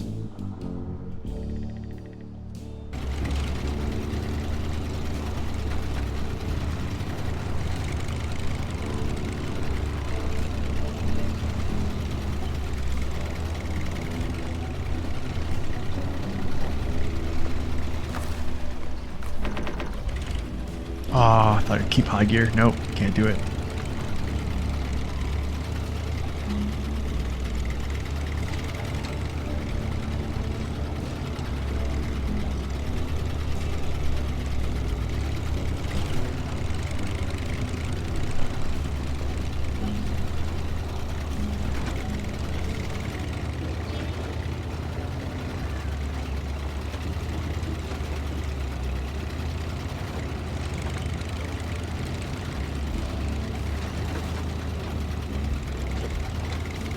And I gotta say, Maine is no joke. Wait, I think this is part of the race. Maybe it's not. I don't know. I thought that part of the ice was part of the race.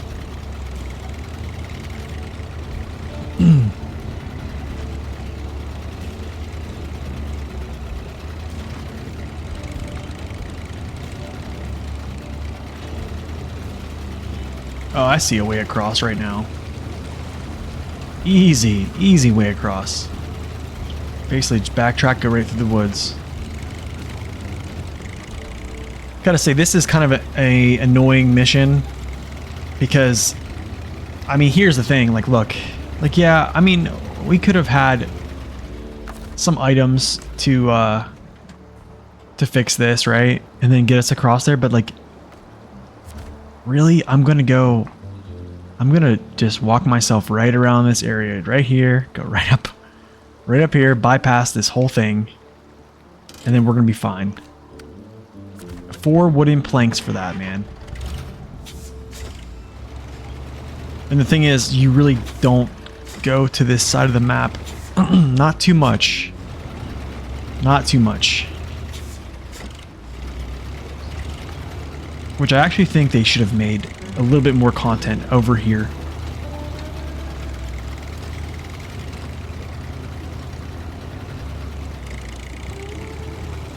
Because like, if you're gonna have to build a bridge, like, let it be significant or of some use.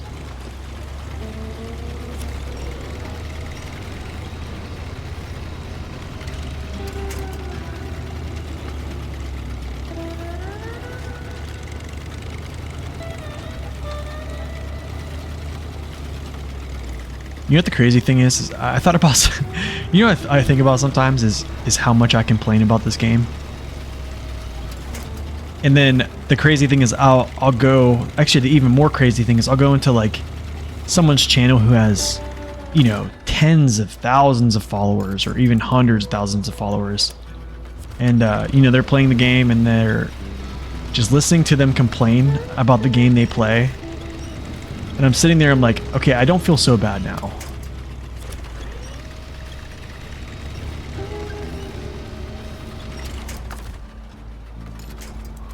There we go.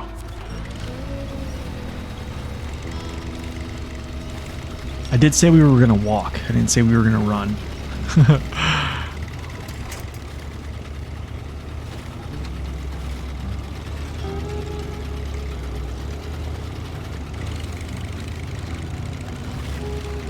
Alright, cool. Yep, that's how you bypass the bridge. Very easy. Very, very easy.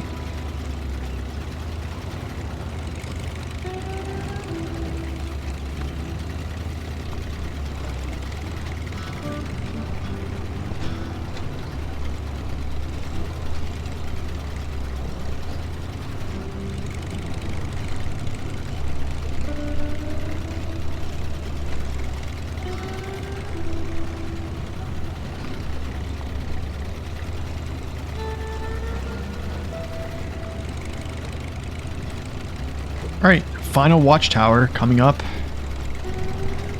Actually, it's a pretty nice one too.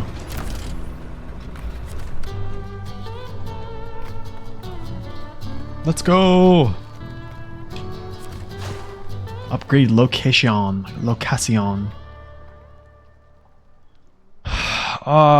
This one is gonna be interesting because I believe I have to try to cross this ice. Maybe I can cross on the shards. If not, this truck here is stuck. This is actually a pretty good spot. This mission is kind of funny. But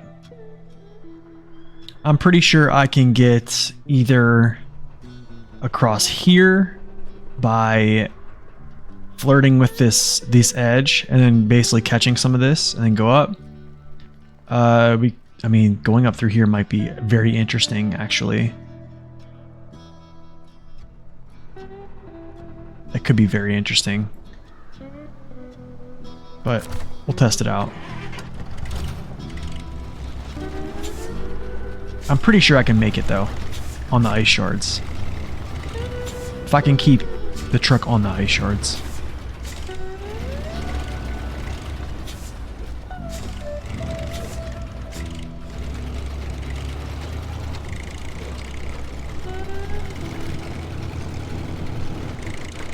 Whatever, we'll find a way. I forget what upgrade this one is, actually. I'm trying to think. Oh, you know what this is? This is Dan Active Suspension. Yeah, this is gonna be Dan.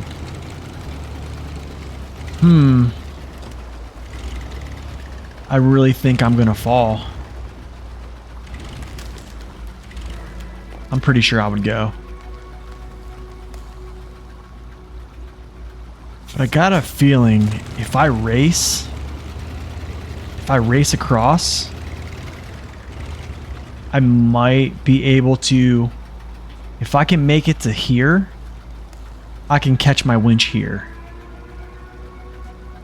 We might actually make a run for this. I'm gonna back up, make a run for it.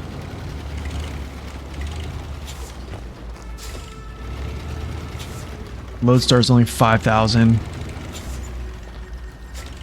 So hopefully I can do this quickly.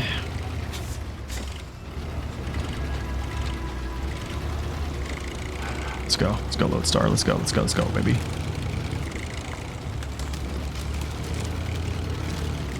Yep, good stuff. Oh, that ledge up there. Oh my goodness, look at that.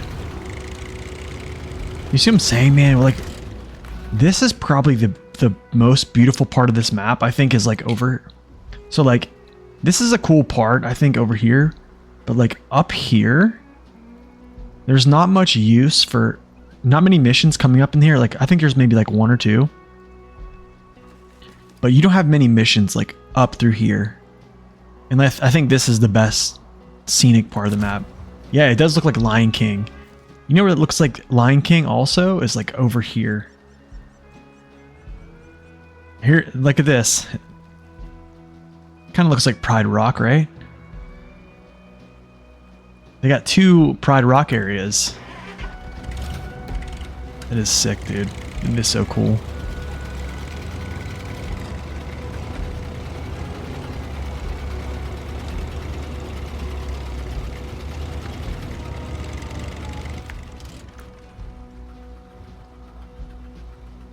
All right, I take it I'll probably go this way.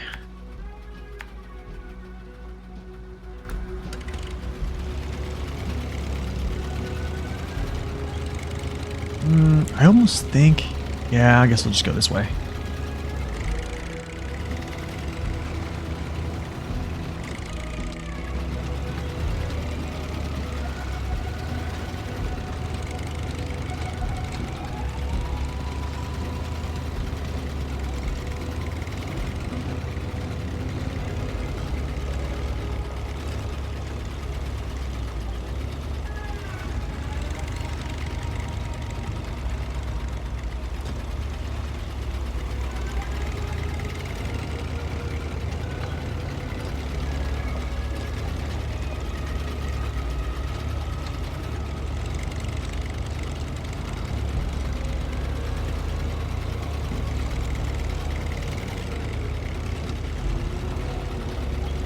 Oh, I got plenty of fuel. Plenty. Enough fuel to get back, because this is a mission trailer, so this got to go to the fuel station.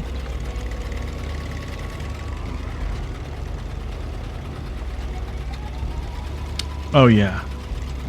I think so too. This map definitely is a little bit more challenging than the lowlands. That's for sure. More challenging, but it's, I think, I don't know. Snow maps can be really scenic.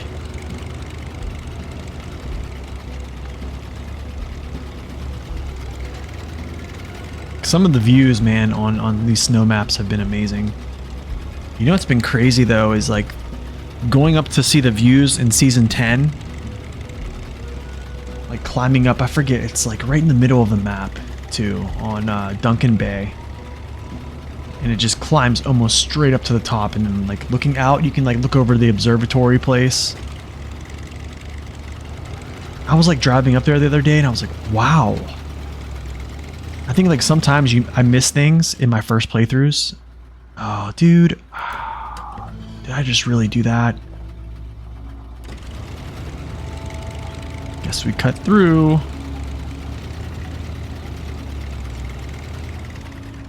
Guess we cut through.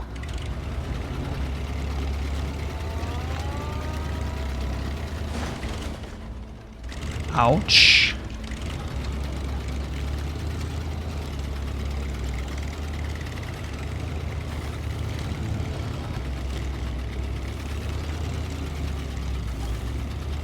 See, here's why a lot of folks just don't particularly want to play scout vehicles. I mean, yeah, this is probably one of the more capable scouts, but like, could you imagine with one that didn't have as good a performance as this? I mean, no wonder why people... Wow, that rock up there looks so cool. Almost looks like a huge nose. Look, does this look like a kind of like a... Hold on a second. Hold on a second. Just hold on a second.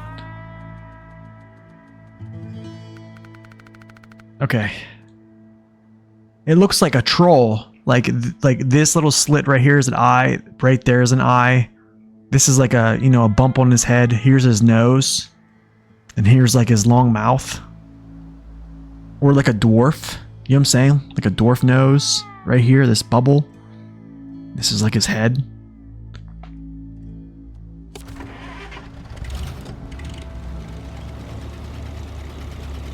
Oh, absolutely, man. They have been. They have been, for sure. I don't know if, like... I really would love to see, like, a poll from the community. Like, hey, like, did you notice the new maps are scout-friendly? Have you, like, tried them out on the new maps? I wonder if, like, the scouts have already kind of been ruined for people where they're just like, yeah, we're not using them never again. You know what I'm saying? Or, like... if they've been kind of looking, you know what I'm saying? Like if they've been looking to like get them back in the game. Yes, this is what we need. This is what we want. Dan is going to be going back to the garage. We could see the Dan multi-purpose add-on. Could be a thing. You like where my mind's at? We're talking about with the troll or the troll face, dwarf face cliffs, the dwarf cliffs, the troll cliffs. Yeah, that's kind of the logic I think people use, is like, why go back to something? I mean, y'all see how slow I'm going here.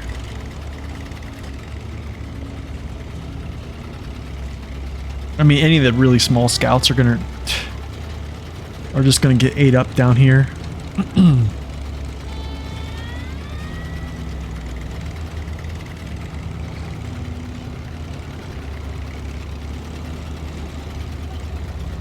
Troll cliffs in the Dan.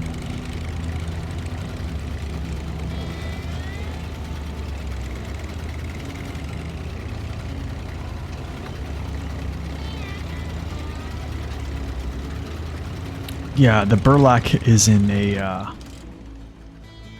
that is a very, very unique place.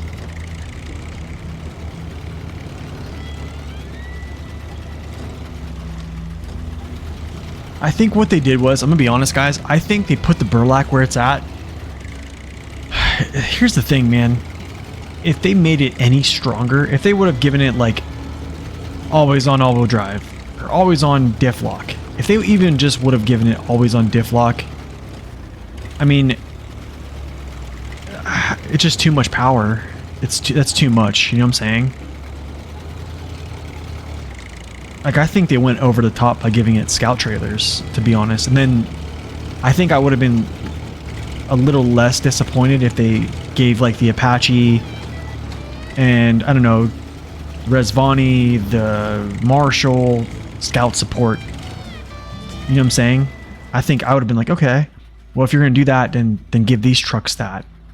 But they didn't, you know? So it's like, it's tough. I need to figure out a path across here.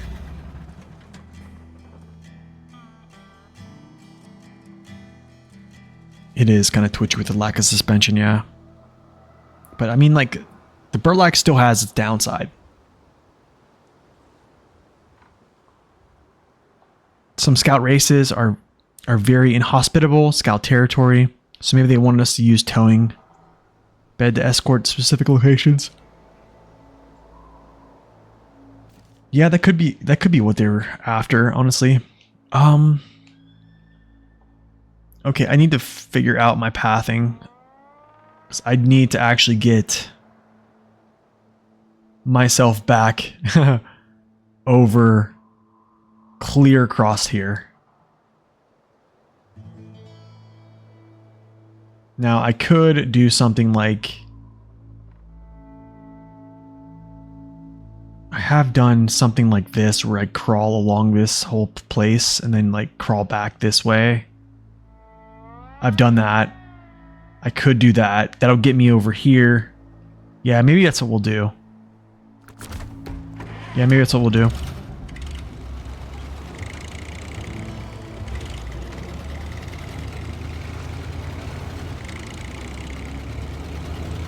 Yeah, so the middle axle, that's just because of what's it called? There's other trucks that are like 6x6, 8x8s that just struggle with that as well.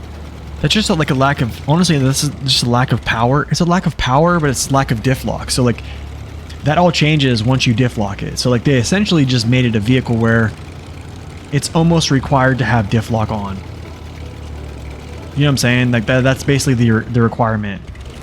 And they made it as such, but it's like a slow, lumbering vehicle that's just required to use diff lock. It wasn't meant to be like a rapid pace vehicle. I think that's what they're trying to go for. Okay, I'm actually gonna just put it in low here. Oh, the coding is a mess? Oh, I believe it. I believe it. I agree 100%.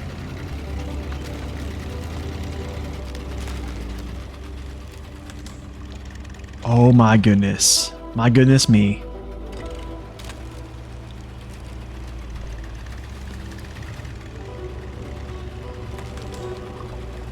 No, no, no. Can I save myself here?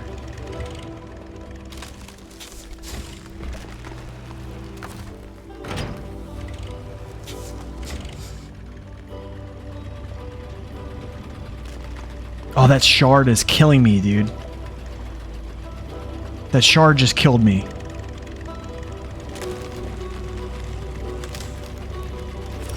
No, not there. Can I get out of here?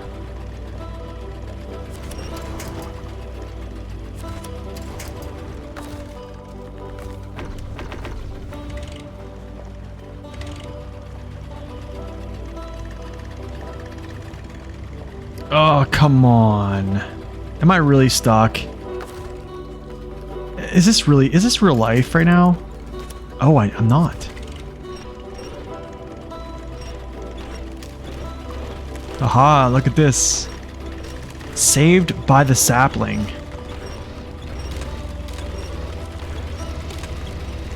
Look at you. You are the MVP. You are the MVP of the stream right now. Oh, you saved my life.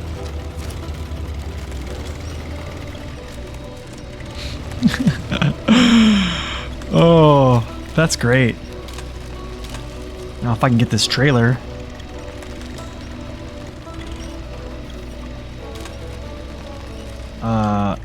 Hello?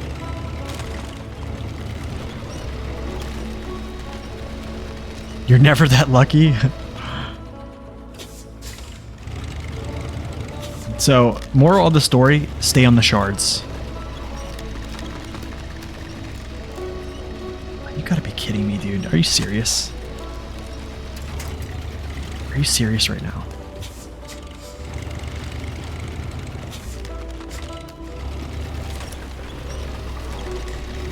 Here we go.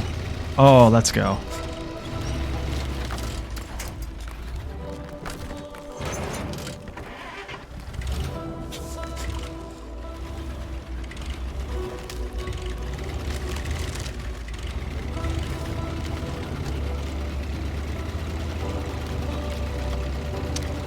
Yeah, that's true. That's true. Yeah, the whole lighting thing. That's a good point.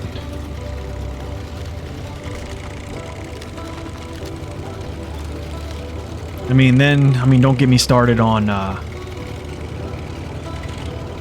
them them clearing up some bugs, and then then you have like the other gremlins that pop up. You know what I'm saying?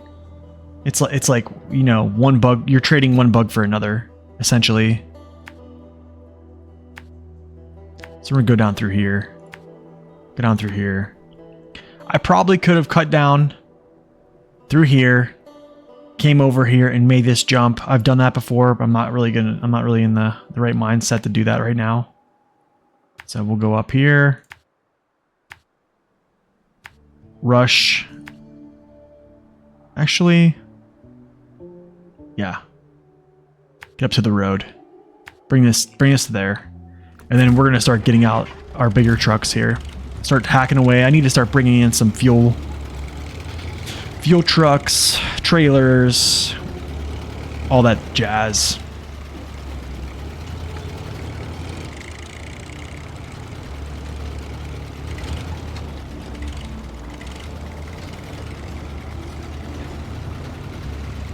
Yeah, the flickering. So they got rid of the poop. I mean, like the poop squares or whatever they're called, like the brown marks. I used to hate recording footage, and those things would show up like in my recorded footage.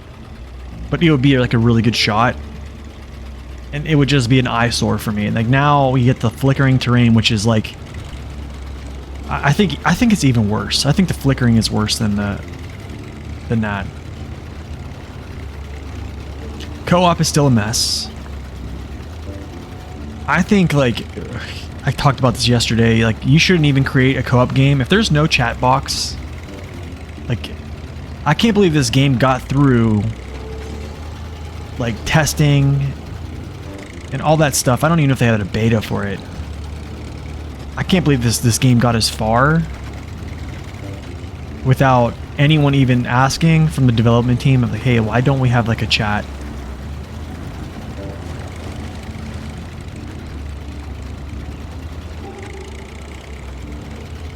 Chat box. Oh, a mini map will be sick.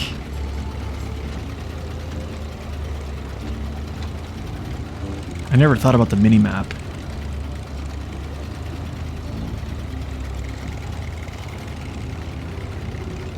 You know, actually, what's a really cool like overlay type thing is a compass would be sick too. There's a game called Diablo 2 that has like a map overlay, like a mini map overlay. Basically, like it would sit, the map would sit like, I don't know, like this corner of your screen, and it gives you like an overlay, but it's kind of faded of the map, right? And you can make it kind of like transparent as much as you please, but it kind of shows you like where you're at, location, and then you could have like a, you know, you kind of understand where you're at.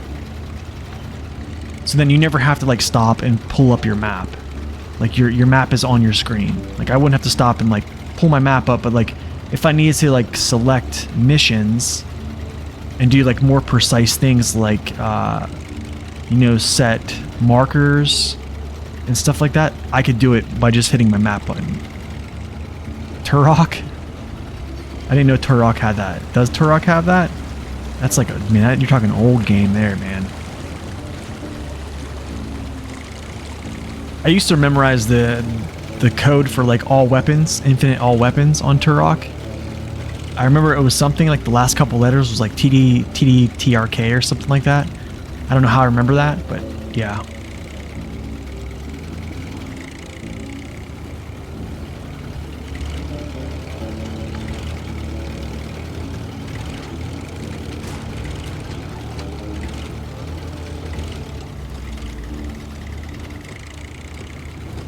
And you know what the crazy thing is, man? Not so much.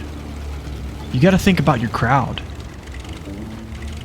Like a lot of people that played this game are like, you know, 30s, 40s and up. You know what I'm saying? Like, if you go to my analytics, not a lot of very young kids play this game. And I think the young crowds are more or less using Discord. But I mean, like, how am I supposed to start a game with random people that I don't know if there's no chat box? Do you see what I'm saying? Like I'm not just going to go into like SnowRunner Discord and be like, hey, who wants to play co-op? You know what I mean? Like, I don't know. That's just me though. I mean, it's probably different, to be honest, and you're probably right, Tech.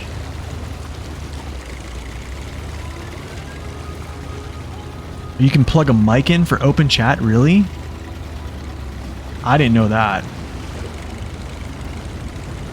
I didn't know that. That's interesting.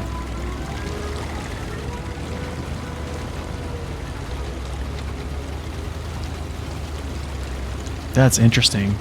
You know, SD1 did a poll actually about, oh, that's great. Love that. Love it. He did a poll basically asking players if they've, who played, you know, which game first. Like, which was your first Spin Tires game? And the majority of them actually said SnowRunner.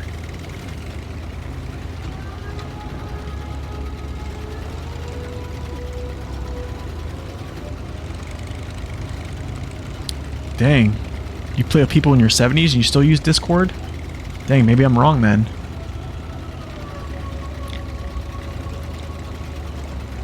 But I mean, like, even if we go back, because I'm gonna use this as another example. The game Diablo 2. It was made in, like, I don't know, 1997. It might have been a 97 or 99 game. And you know, it had a chat box. I mean, that's a different time, right? Probably a time where it was pretty much needed.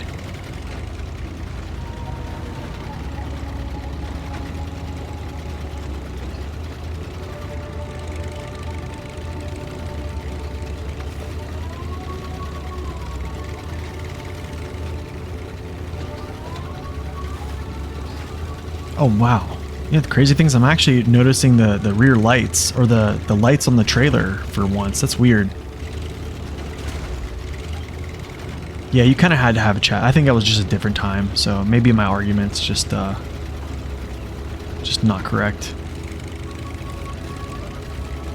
Yo, what were the old chat systems? I know there was like Ventrilo. There was Ventrilo. What was the other ones? Come on, guys. You guys know these. TeamSpeak. Oh my goodness.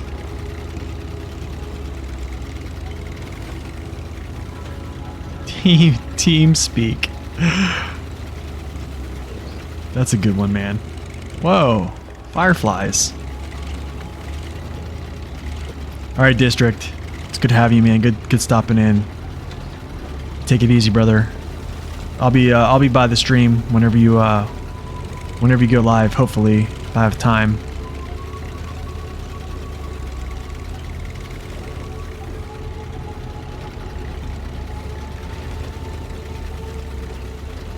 Oh man, it was huge. Event was huge back in the day for a while.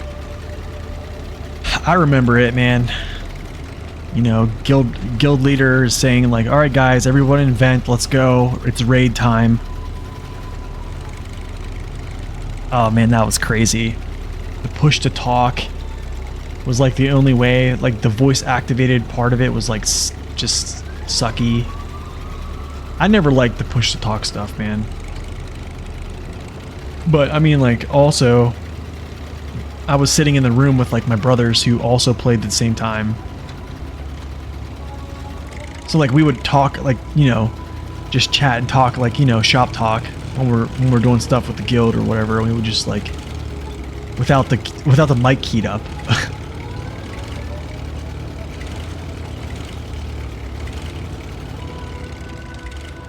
First place you talked to your wife was on vent? Oh my goodness.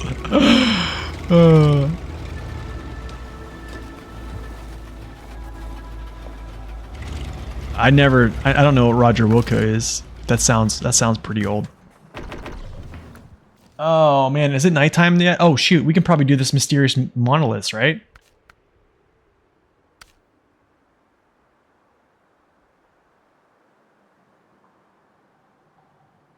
Dude, you gotta be kidding me, dude. I don't really think I'm gonna, dude, I'm doing this with the Tatran.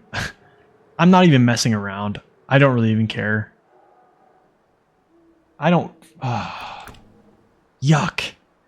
Ugh. I hate that. 18 minutes? Like who wants to take 18 minutes?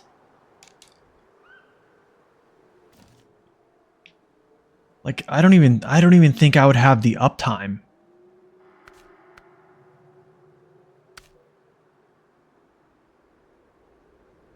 Like, oh my goodness, man. Like 18 minutes? So 1, 2, 3. That sucks. Oh my goodness, man. Yeah, get out of here with that stuff. I mean, I could probably do it right now. So now I need to go back to the other map. Yeah, we gotta go back to the other map. I need to figure out some things.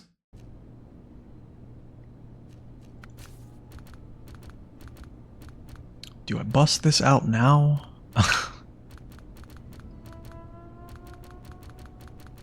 Calling all fuel trailers. Okay, so essentially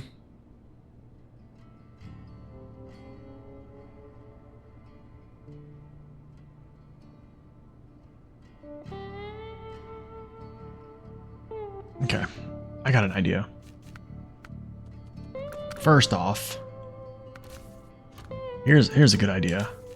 Let's just get this thing raised up, you know what I'm saying? Let's get these balloonies on here.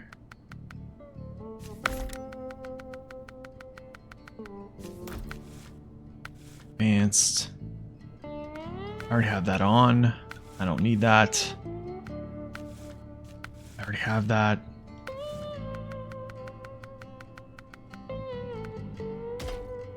You guys know it's going to be low saddle.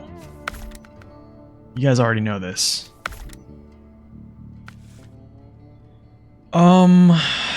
Front.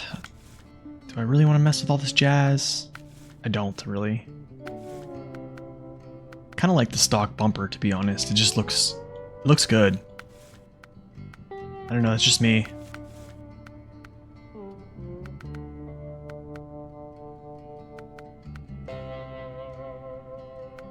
Where's the stock? Where does that push? I think it pushes everything out the bottom, I believe. Whatever, I'll keep it.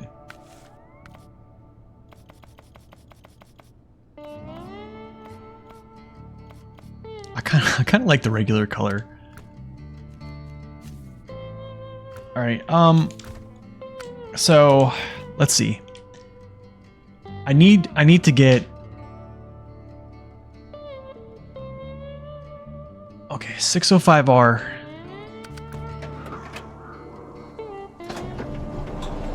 I'm gonna grab one more repair trailer and tow it along with the 605R because I know for a fact I'm gonna have to repair some trucks over here for these missions. I guarantee there's something. Maybe I should check first, but I also probably need.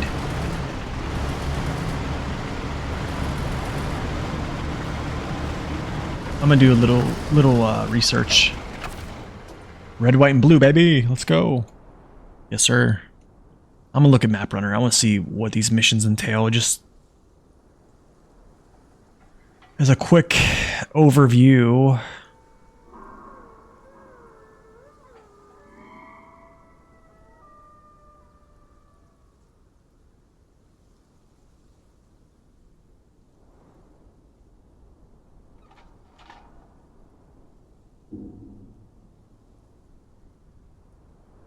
Yeah, I think I'm gonna bring this through. Yeah, I'm gonna bring this through. Is it worth rushing to get the 605R or just slowly work your way through it? I'm essentially a believer of just working your way through. Honestly, man. I think if you get the 605R, you're gonna have essentially, arguably the best vehicle in the game. And then after that, there's like, yeah, I don't know. But the thing is, man, I don't think you rightly need it until Amur. I think Amur is a good place to use it because it's kind of needed in Amur. I think it's why they strategically gave us the 605R in Amur. But I mean, like, whenever you get to Tamir, I mean, dude, you're getting, even getting to Alaska. I mean, you have, what is it? The 745C is just a crazy monster. In Tamir, you're getting the Dan, you're getting the Tega 6436, you know, the trucks you're getting there, and then also the trucks that you have to purchase by the time you go to, you know, you get through up until Amur. Like, you just have a good bit of trucks. I would probably slowly work to get it. I would say I'd slowly work to get it. I think the folks that were new to the game and then they basically watched somebody's video out there stating, hey, go get the 605R at level 1. It's the best thing ever.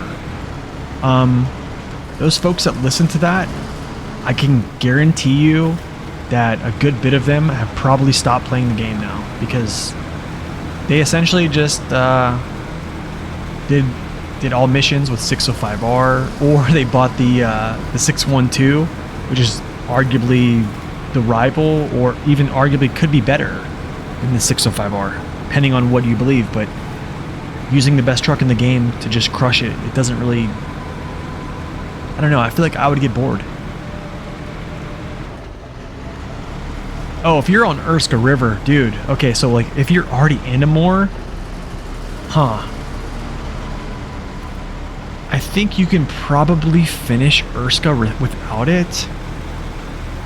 But I mean, you're in Amur, so like rushing to get it is not necessarily like out of the blue. I thought you were talking about like, hey, I'm in like Michigan or like Alaska or even Tamir. Do you see what I'm saying? I think if you're in Amur, I think it's okay. Personally, I didn't rush to get it. I waited till I got the Cosmo, but here's the thing, man. When it comes to Amur, and if you're using strictly vanilla trucks, I'm gonna say this as a blanket statement: no shame. No shame in using the elites. Seriously. I mean, there's a place and a time that you can get away with using like some mid tiers, sometimes some lesser tiers in some cases, but Amur is Amur. So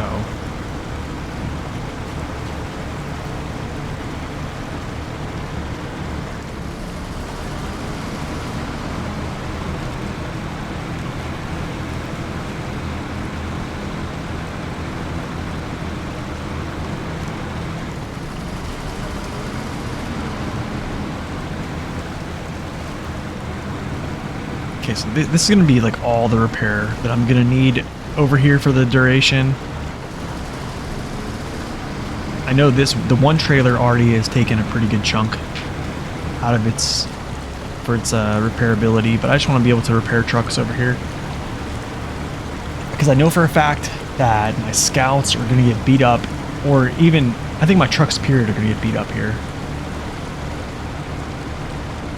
They already kind of have.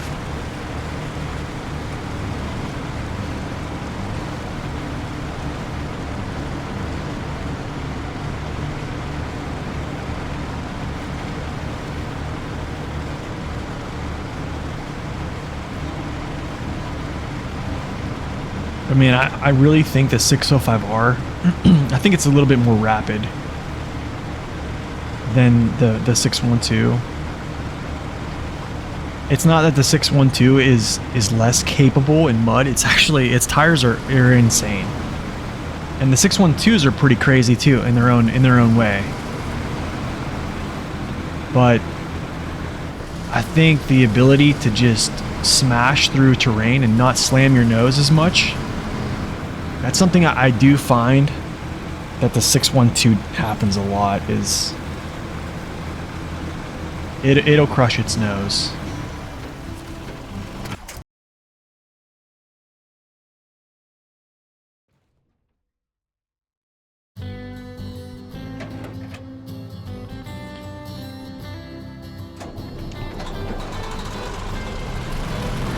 Alright, so I'm just going to get this through the gateway and then stop. I'm just going to get it out of the way.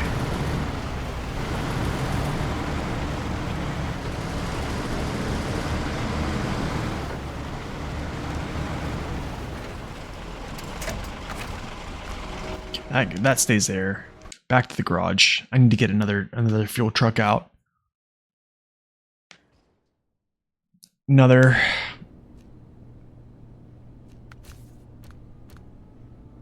This actually might be the call.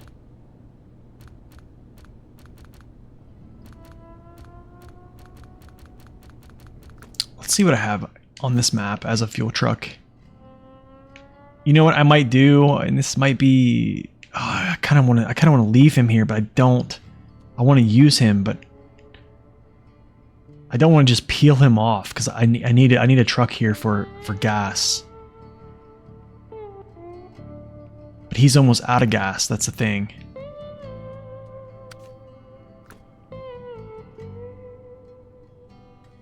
All right, let's see here. I need to do something. Where's my fuel sources at? Okay, here I have one tanker here. Low saddle there.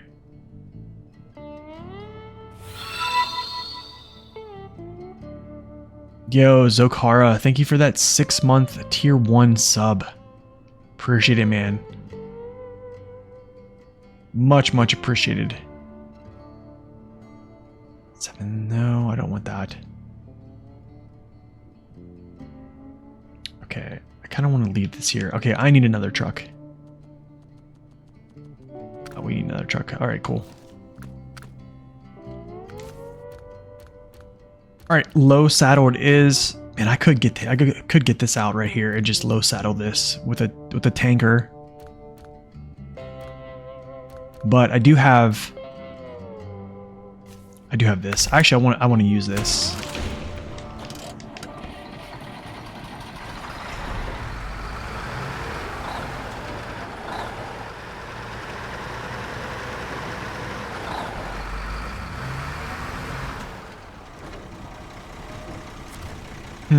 Do I take this? Probably. Yo, worst noob gamer. Thank you for that follow. Welcome in.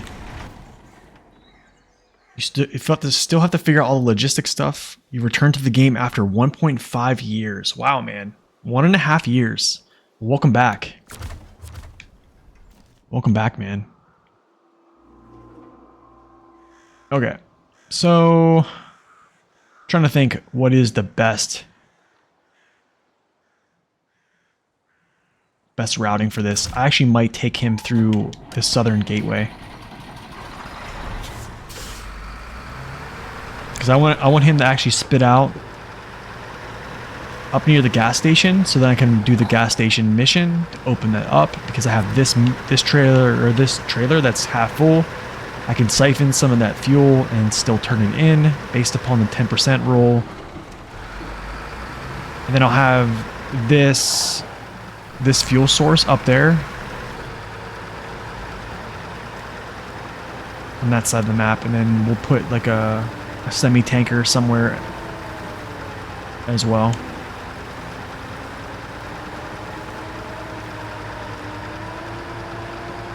Oh my goodness, the fuel burn.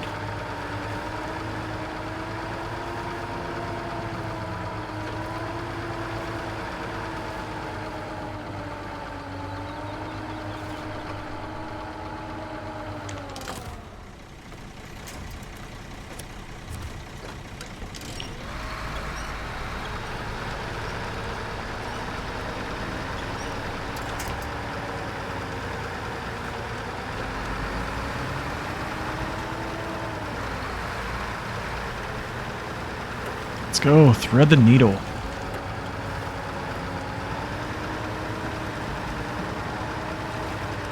I know, right? Just gotta get my support trailers set up. I gotta get my support set up in this map. I feel like I've done it really poorly, and I literally talk about setting up support trailers and support trucks for basically just a free flow type of play style, and I haven't done a good job of that, so I need to make sure the second map is actually decent.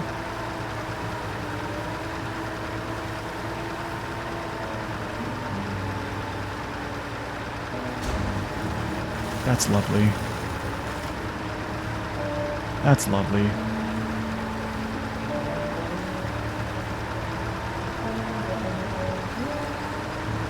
I'm gonna go without all-wheel drive here for a little bit. I don't think I'm gonna need it too much. I can do this. Man, here's what's the beautiful thing about this truck, man, is you have 3 OHDs behind you. And if you really want to save fuel, I'm not really saving much, as you can see. Like, look, it's still pulling 5 point some. There's 8, but look how much that drops. What is it, like a 30 to, I think it's a 40% drop consumption whenever you do that.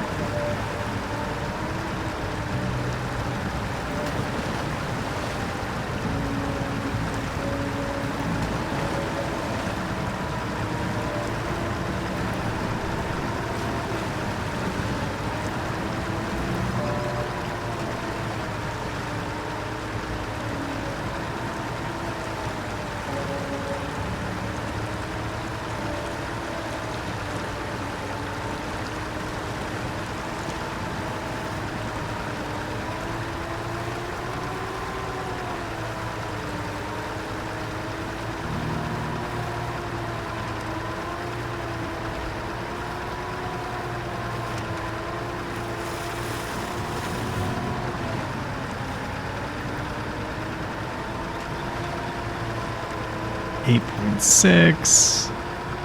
Oh my goodness. I don't know if there's a vehicle in the game that burns as much fuel as this. I really don't think there is. I'm trying to think, man. And Navistar's pretty bad. What's another really bad truck?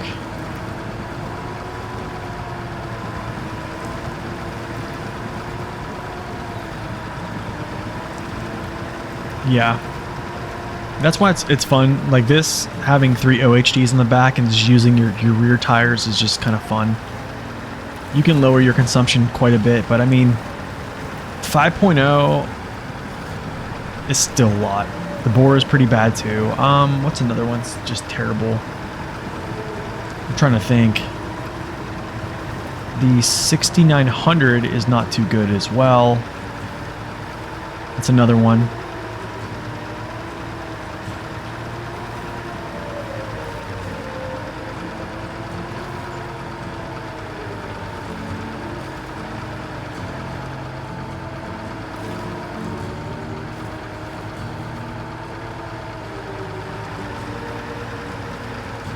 No, it's not great on fuel, but man, it's powerful. It's a strong truck, man. It's kind of crazy.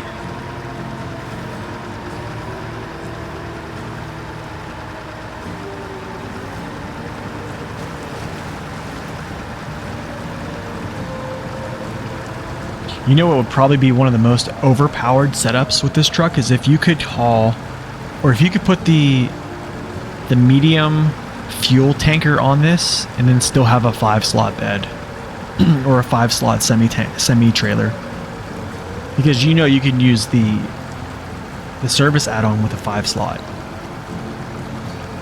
but you can't. I mean, that'd be amazing.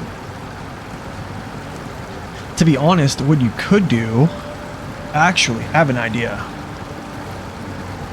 Yeah, only the Kenny can, yeah.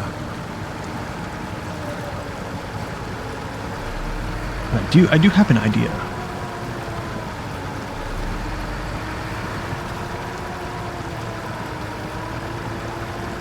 However, you might be able to run the step deck. So here's an idea. You could essentially do the repair add-on. See how I'm sinking already? Look how fast I'm sinking. Oh my goodness. Repair add-on, 5-slot, step deck, scout trailer, scout fuel carrier there, 5-slot step deck, and then you have fuel.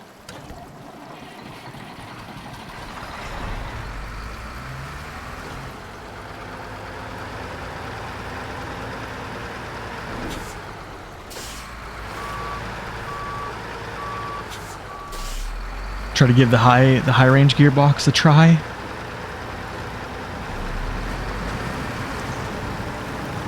Oh yeah, it completely changes it. So you mean the actual high range gearbox, or you mean just high gear in general?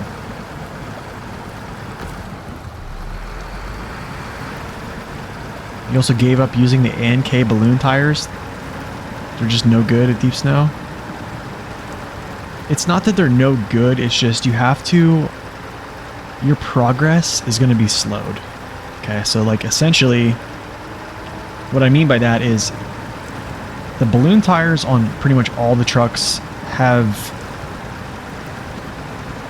You just need to go slow for them to actually move and to gain progress. They just have high wheel spin because they don't have super good grip ratings. So like even in low plus, you'll just spin a lot, right? You'll just see kind of like seeing, you know, snow flying everywhere in mud chunks, which is kind of like a signifier of you just have too much wheel spin. Balloon tires they just have high wheel spin because they're not super grippy.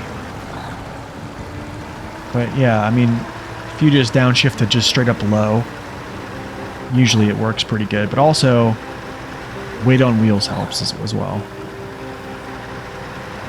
Oh my gosh, I just burned a full tank of gas just getting here.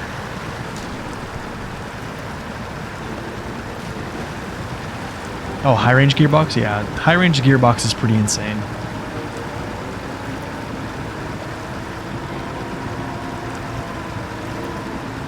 How do you use it effectively? Using it effectively is basically knowing where you're going prior to using it. I mean, honestly, most trucks that have always on features, the high range gearbox, you can just become rapid. But I think a good thing to do is kind of feathering your throttle with it. You see what I'm saying? Not just going full on holding the trigger in or holding the gas in with the high range gearbox, because then you essentially can get going so fast to the threshold where you're going to take damage to your tires, your suspension too much, right? So something I found is like it's just feathering your throttle, right? You don't really need to have all that power, the power push.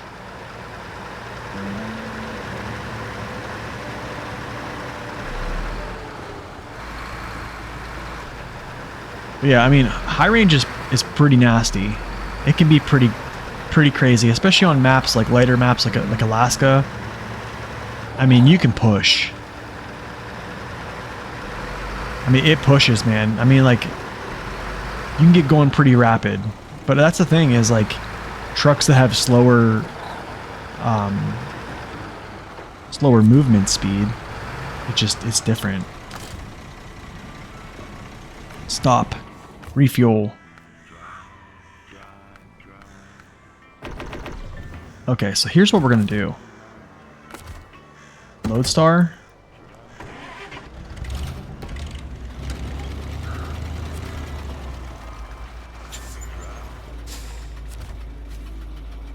Start. Refuel. Scout fuel to this one. And then I want to turn around and do this. Let's go fuel trailer. To what we'll do is actually, here's actually a better idea. This is like perfect actually. So I need 10%. So 10% is like roughly around this. Yeah, it's roughly around that. A little bit more actually, but that's actually perfect. Okay, so now we'll turn this in.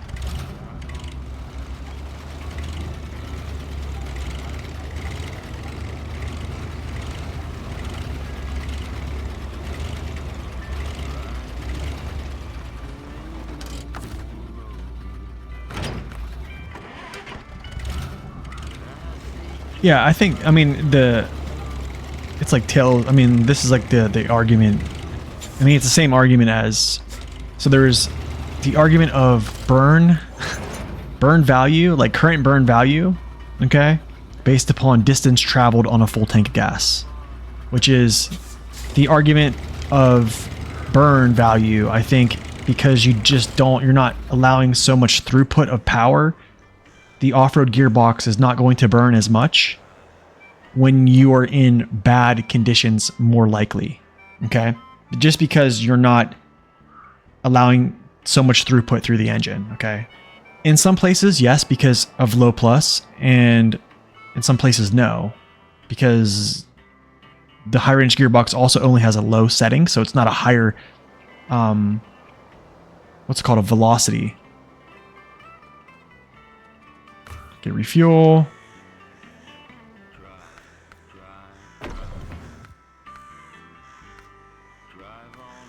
Okay, let's go like this. Go like this. Okay. I'm probably gonna get DMCA'd for this again, man. I feel like these songs, man, I'm gonna get DMCA'd again. Alright, cool. I'm gonna get out of here. Nice. We have a fuel station here.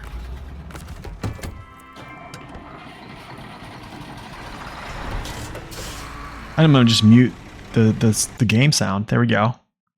I'm gonna mute the game sound for a second, y'all, just while I do this so I don't get DMCA'd. Okay, cool. So I did save some money by doing that. Not too much, but I did save some. So I have a ton of fuel right now.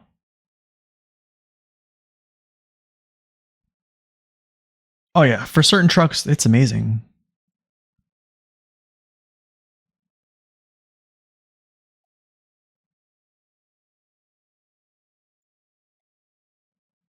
All right, cool. I'm gonna put back on. Let's see. All right, cool. We're good. All right, that's open.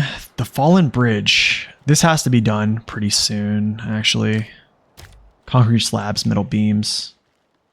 Oh man, the generators. This sucks. And then this sucks too. Oh. What do I have to... Wait.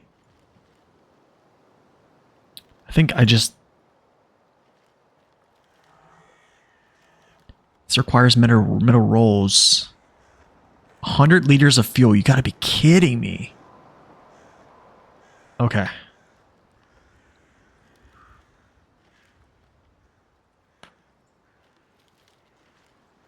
You can't remember which, but the off-road single tire with chains on the Paystar 5070 has been your breadwinner for Alaska. The off-road single tire.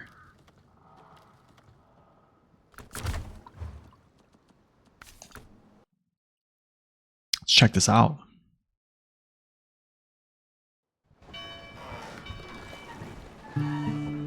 So I think there actually isn't an off-road single chained.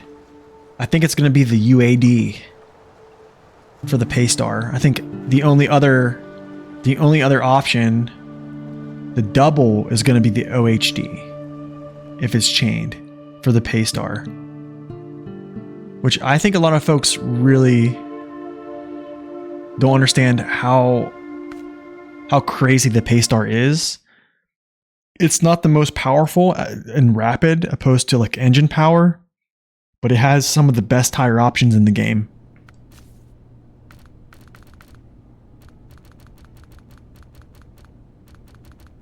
Where's it at? So usually on chains, it's either... Oh, you're talking about the MHS ones. Okay. Yeah, the MHS ones. Okay. Because it can get a mud tire. But I want to encourage... I want to encourage you. The OHD chains are much better. The OHDs, in any case, are better than all these options here. Actually, to be quite fair, even if you didn't like a double, the OHS2 are better than all these options here. These all have the same codes, and the OHS2s are just much better. But yeah, OHD chains. Take it to Northport. I promise you, Zakara, the testing has been done. Testing has been done on this. I can show you stats if you want me to show you stats, but the testing has been done. The OHD doubles are much better than these mud tires here or the all chains. Just because they're just so much wider. I actually have a video about tires. It's actually called Mud Running Tips. It's on my YouTube channel. So if you hit exclamation mark YouTube, it'll show. But I can show you what I'm talking about, and just to kind of give you a little bit, not to be argumentative, just as a general help. So I don't have a lot of numbers on that video. It was more or less kind of like a cinematic demonstration of what I meant by that. But it's all backed up literally through all this data. Do you see what I'm saying? So I can kind of show you a little bit what I'm talking about. And I knew that we would talk about something like this on stream. Doubles are better for balance as well. And the thing is, so here's this. Let me see if it's actually on screen here. All right, cool. Okay, so essentially, here's what I'm talking about. So you have your OHDs, okay? They have the highest width rating of doubles in the game, other than some special ones, okay? They're wider. Now here's what you're talking about is the MHS ones, okay? So the MHS ones, they're actually they're called a single narrow tire. And on the video I explain this. I say like they're a single narrow. The MHS 2s and 3s, this is where these are called single wides, okay? So you can see the width is wider. This helps you in deep areas because it doesn't allow you to totally sink in and succumb to just grounding your frame out. The DMHS 1, 2, and 3s, these all follow the same template of the MHS 1. You can see clearly across here. They just all follow the same template. AMHS, TMHS, pretty much same thing, except for the AMHS are just soft. These are average. Now you talk about like chains. I'm probably still going to use the OHD chains, because here's why. Because this is the front tire, okay? So the front tire is actually not that much skinnier than the MHS1 chains, but the rear tires are super wide, and they do better with weight, and also do better with balance. But yeah, I mean, that essentially is like the gist of it. I really think that the OHDs are the call. No, man, no worries. I don't want to be argumentative. I just genuinely love to help.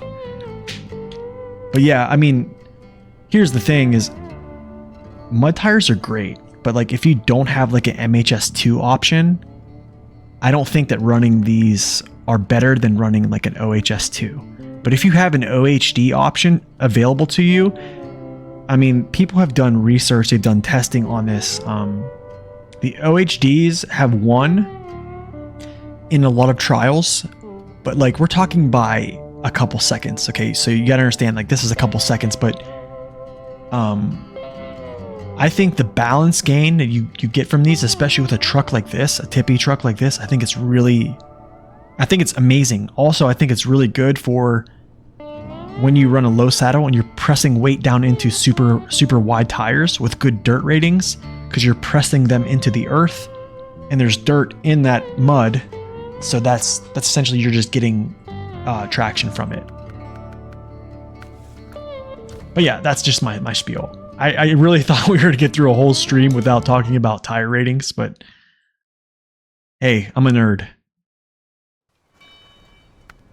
But I'm always down to help.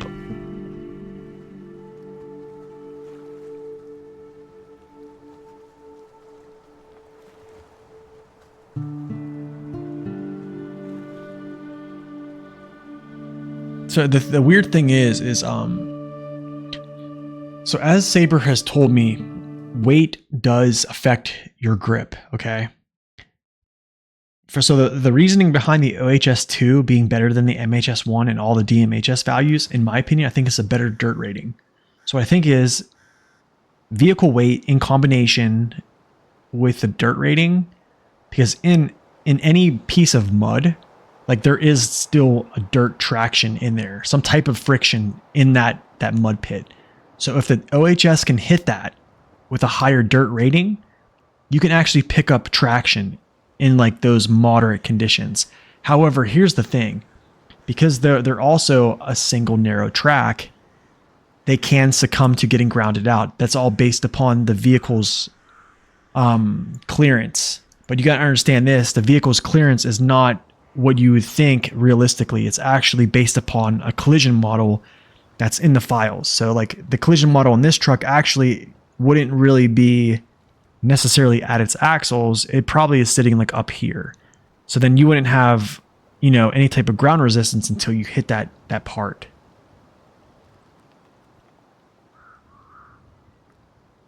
So it that's a good question, but it depends on vehicle weight, how much weight you have pushing down. So there's a negative side of the coin with weight as well, is that too much weight actually can just cause you negative effects on grip, because it's just too much, right? You'll just hit too far down and you'll just, you'll contact your frame. You won't be able to pull yourself through it. But here's the thing, like with OHDs, these allow you to sit farther up. But also, you got to understand this, the bad side about OHDs is the front tires are a little bit more narrow. So like to offset this, having weight on your rear axles kind of allows you to teeter a little bit farther with weight pressing here than more weight pressing here.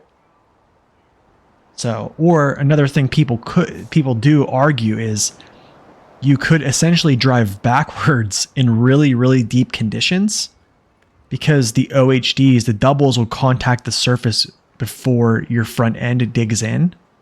So you're kind of just like going backwards through it. I've never done that because I just don't want to. If you don't want to do that, a good alternative, if you have a truck that has OHDs, but you have an MHS2, an MHS2 is pretty darn good with getting out of, with just being wide in the front and the back. Okay, global here. Garage.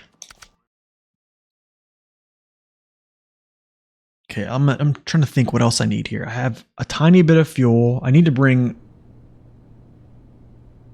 Where do you find the width ratings? They should be actually on let me see if I can find these for you guys. I'll try to do this on screen here. All right, so I'm sorry, I'm trying to like corral this. All right, so if you go to resources and you go to tire stats. So here's the thing is these are like just plain tire stats, okay? I would not get caught up. Here's what people trip on way too much, guys, is getting caught up in looking at this column right here. Okay, everyone's like, well, it has this mud rating. Like, I wouldn't get caught up on that. I wouldn't get caught up on dirt ratings, because a good tire is not necessarily all based upon just these friction values. So let's go back into there. Map runner. Go back to resources, go to data spreadsheet. This is actually made by a friend of mine, actually friend of the channel. His name is Vlad Vulcan. So this is a very handy thing. It actually shows you how much the vehicle is, all this stuff, torque, power, fuel capacity, total mass. This is in kilograms, I believe, power to weight, all this stuff. And then if you go over to tires, I've only ever found a couple things wrong with this actually. And I believe the only thing I found wrong with this, if other people haven't found anything else wrong, is his rating for, I think it's a 612. Let me see if I can find it. I believe this is a 3.3. And this even shows you, I think it shows you like the widths, and it also shows you the wheel weights. So another thing that actually matters too is your wheel mass. Because going back to my review on the 612, when it first came out, it had 200 kilograms wheel mass, and then its width actually was like 0.65 or 0.60, even though it had what's called 3.3 mud rating, which is great, right? But it didn't have width, and it also didn't have weight on the single tires. But now it's upgraded, it runs amazing. That's all I'm going to say. But here's a really good reference. Like this shows your wheel. This is supposed to be like a dot, so it's like 1.13. You see what I'm saying? So yeah, this is kind of like a handy spreadsheet to follow. Then here's the engines. So then you can look at, we did a video on this as well. This is talking about your engines and how much critical damage you can take before you start to consume more fuel. The responsiveness decreases, and then your fuel consumption increases as well. And then you also lose your max torque multiplier. These are all things that are on this website, and I've explained these in a video, but really good info. So Vlad Vulcan, thank you. He actually talked to the owner of the website of MapRunner and got this info on there, so which is, I think, super helpful.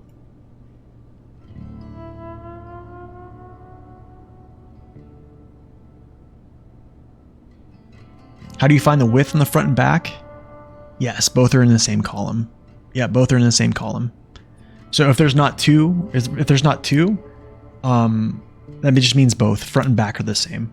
So if a wider is better in mud, why do the AMHS and the ANK tire, right? Balloons tires at 2.4 mud rating perform more poorly in mud than skinnier time AMHS 1. Okay, so that's because you're probably hitting a moderate type mud that you can still traverse through at good speed. But what happens is you got to think about, like, I don't want to say physics, but like common sense is if you have a wider platform. So think about pounds per square inch. So if I have a wider platform, I'm sitting weight down on it. It's not pressing in because it's spreading that weight out, right? But if you have a narrow platform and you set the same weight down, you have more pressure per square inch, right? So you're actually digging in more. So what happens is the ANK tires, they don't have a really good mud rating, nor do the TMHS tires. They're designed actually to be able to get on top of mud and to stay on top of mud. Kind of like, I would call it like buoyancy. But like, here's the thing is like the two Tegas actually have enough weight in the vehicle where they can still be rapid and not succumb to slowing down and needed to basically just shift into low and then just kind of like stay on top of mud. But that's just kind of how it is. I mean, weight plays around with a lot of things. Width of tires play around with a lot of things. But in general, I mean, like, I think if you know that you're not going to basically go into like super conditions, you can probably get away with a narrow tire and just chew things up. You know what I'm saying? But yeah, if you know you're gonna go through super conditions, then you probably want a really wide tire that can just kind of slowly creep through it. But I normally don't really roll that way. I'll try to avoid the super conditions at all cost. You did get the 605R today. Amazing truck. Was surprised that it did not get low saddle. Yeah, so that's the thing, man. I think the 612, it just got too much. it got too much. It just, they gave it too much. They gave this truck way too much, man. It should not, I don't think it should have a low saddle. I think the Phoenix should have a low saddle. You know what I need to do? I need to probably get this through the gateway at some point. I'm trying to think what I can use as another. Oh, you're welcome, Tech. You're welcome, man. It is. It's unreal powerful. It's kind of stupid powerful, to be honest. I need one.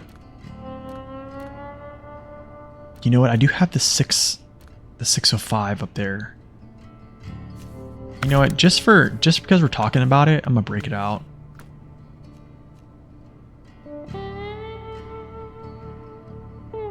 Which is stronger? The 612 or the 605?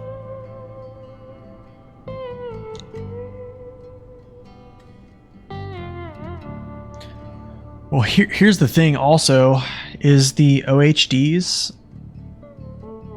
Oh, the UOD. So I don't think there are UOD chains. That's the thing. So there isn't actually. So how do I say this? There are no UOD chains. There's only UAD, which is essentially an all-terrain tire. And then you have the UODs, which are just, yeah, the off-road, the OHDs, yeah.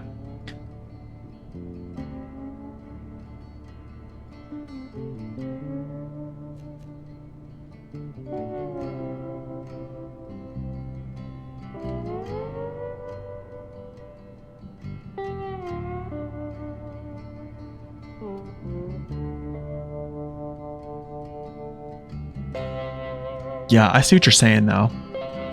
I see what you're saying, but I mean, the width of the rear tire with weight in combination is my go-to. Weight pressed down on wide tires does something else. But yeah, I mean, if you're having success, I think my final say is like, if you like it, I mean, roll with it, man. Special or advanced special? Yikes. I kind of want to go special. Just for the gas saving.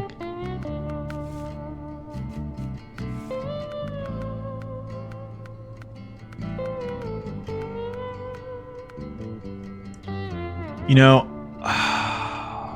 hold on a second. I'm going to look at something. I'm literally going to use this as a fuel truck, but it's a fuel truck, guys. I'm not necessarily... Dang, this thing should have been farther up.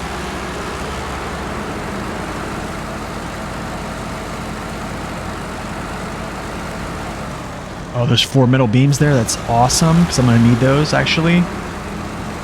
That'd be cool if you can actually get these out.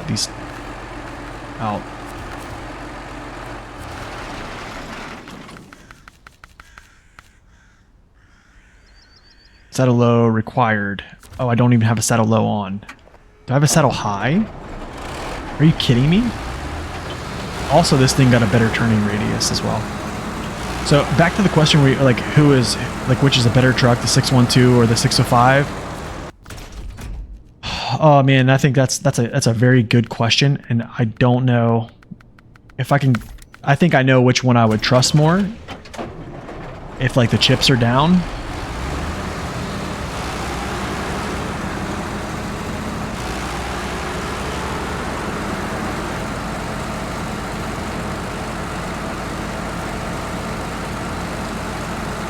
But like in a race, I don't know. I don't know.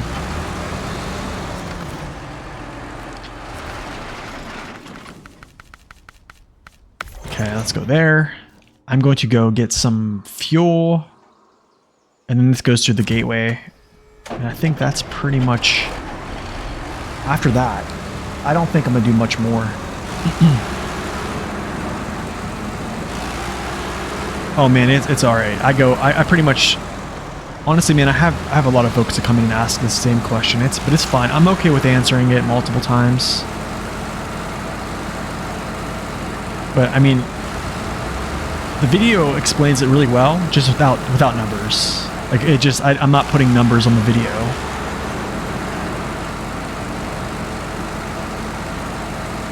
Okay, so here's this with this new tire codes going through this muck, just to kind of show everybody how this thing runs. So essentially this has 0.8 width tires, has really good tire codes, so it has better tire friction ratings than the 605R. The 605R still has more width, so I think the 605R has like 1.0. So I don't know, it just depends. I think it depends on how you use them. Honestly, I think the 605R feels more rapid. I think its balance is a little bit better, to be quite honest. But I mean, I can tell you this though, this thing jumped up on my list real quick whenever I pulled the rocket trailer and the construction trailer out of out of Northern Aegis without any assistance at all.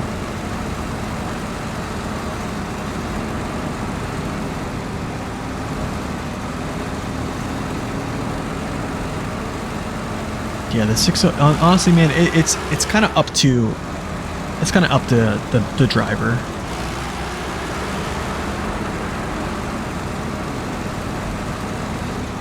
Yeah, the 612 does have it's versatile because it's able to do more. It has more add-ons.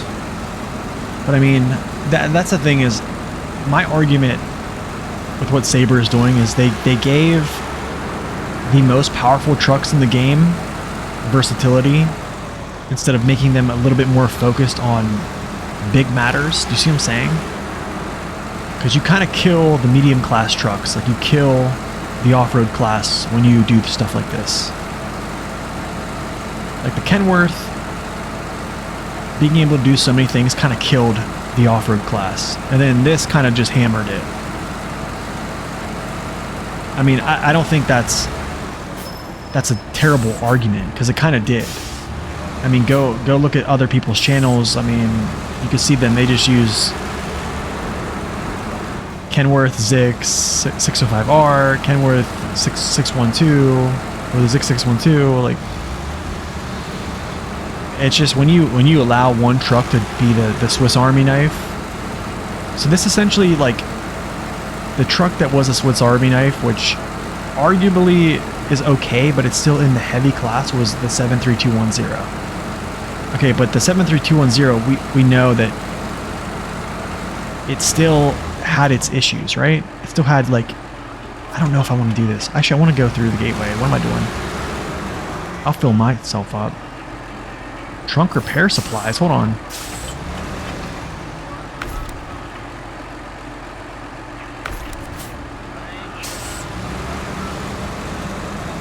Yeah, as I'm saying, like, I don't think it's really fun to just use the Mastodon for everything. And it's like,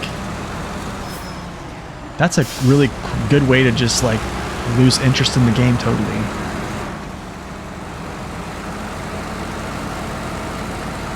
Alright, so I wasn't thinking there. I actually want to bring this through empty, because there's a mission where I can siphon some fuel out of a truck and a trailer, which we will actually do.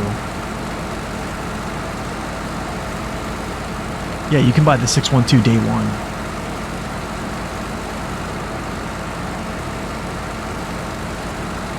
That's the issue, man. That's the issue. It's like, why use anything else? And I can just press the gas here, and then we just go vroom vroom, and everything gets done.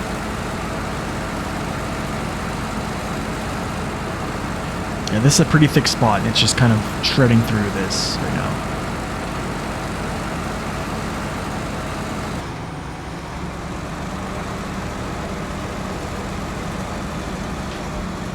I mean, I guess so.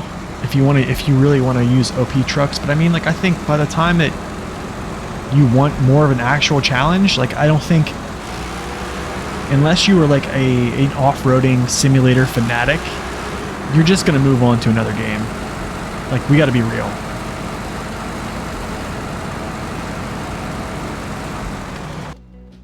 Oh, it's still showing the feed on the left?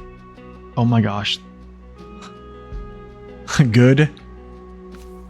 Thank you for that. It's because I had display capture on. Thank you for reminding me. So the bad thing is I'm streaming at 1080p, right? But my screen is basically 1440, so I'm literally having my like a 1080p resolution overlaid, like the game is overlaid on top of chat right now, so yeah.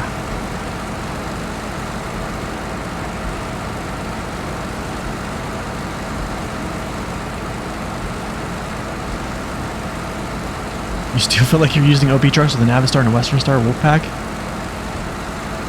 Oh man, you'll come to see. I don't know, honestly, maybe you're just a good driver. That's the thing, man. Some people are just good at the game and they just make things look easier.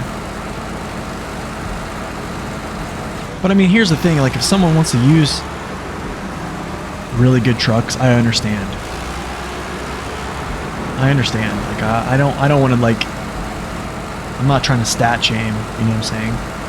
I'm definitely not one of those folks.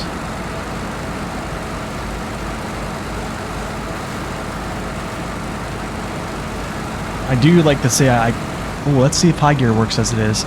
I don't know if high gear looks like it's kind of still feels weird. That's not even fast. Maybe with the advanced special, it's probably much better. Yeah, I mean, let people play how they want.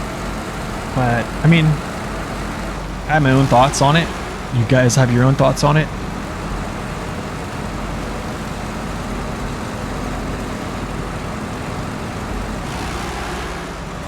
But, I mean, here's the thing. When you guys watch streamers play, what seems more...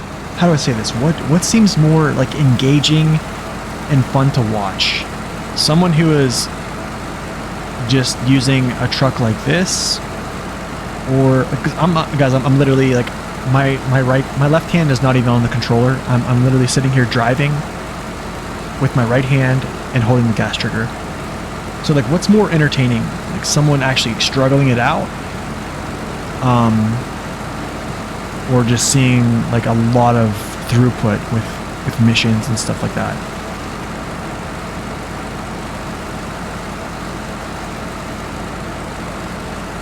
Yeah, I think so too. Fender, I think I need to test the advanced special before I can say anything though, because this is not the advanced special. So I kind of want to test that and see if it runs faster. No mods in different trucks.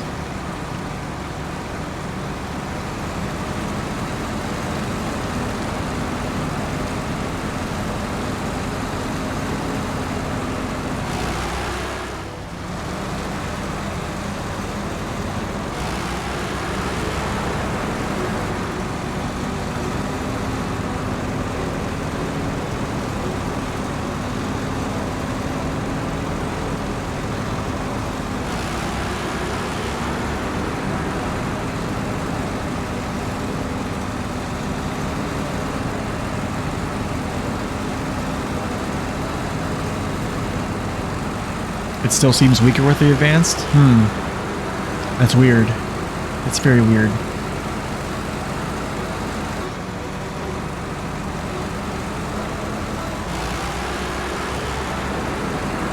I mean, then if it still is weak and it doesn't really make sense to use it, then my best suggestion would almost to be use the special.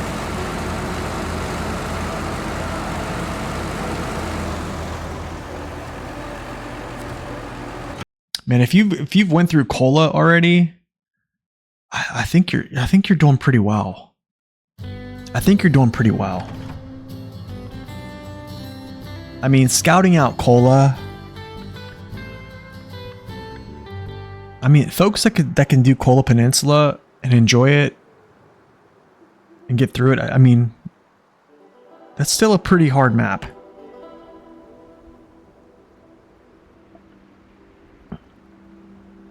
I just use this gearbox because it gets to third gear pretty quick. And it doesn't burn as much fuel. And I don't see myself ever really needing to go down to like low plus in this hulking monster. You see what I'm saying?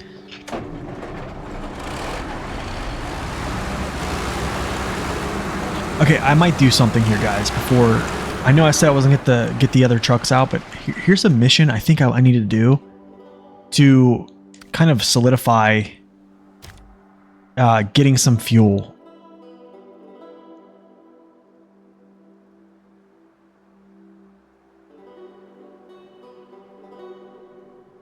Wish you could tell visually. It's kind of hard to tell, man. I think just from driving in places, you kind of figure it out.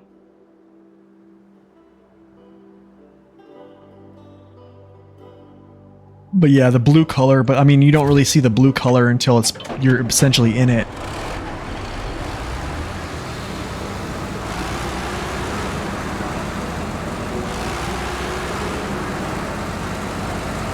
I mean, sometimes you can spot it, honestly. Sometimes, like, if it's daytime and you have your camera angled up, you can kind of see it sometimes, but normally, yeah. Okay, so essentially, I have no fuel in here. This truck has a full fuel tank, and it also has a full tanker. So what I'm going to do is I'm going to go to this position, see if I can siphon most of it out, and then basically leave the 10% rule, unhitch this trailer, go deliver it, come back, grab this trailer with a 612, and then this will be that'll be my free fuel. So I'm kind of trying to do a little bit of free fuel, right?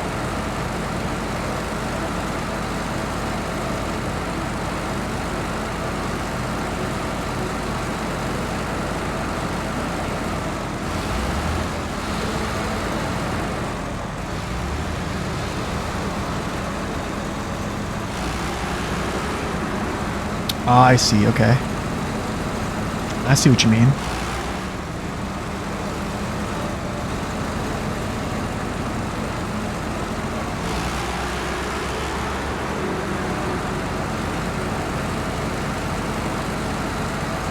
But yeah, I don't really intend on like using this thing as like a, how do I say this?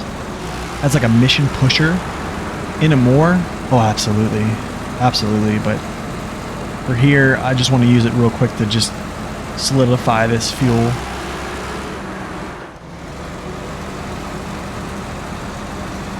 But I mean, sometimes I do like driving this thing. I mean, I can't say it's not fun to drive, because sometimes it does feel fun just to press the gas. I'm not gonna lie.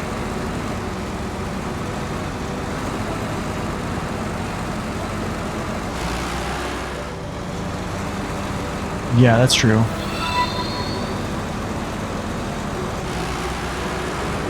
Yo, what's up, Jesse? Welcome in. Thank you for that follow. Yeah, this game is beautiful. It's beautiful, relaxing, chill. Until it's not. Until something goes wrong.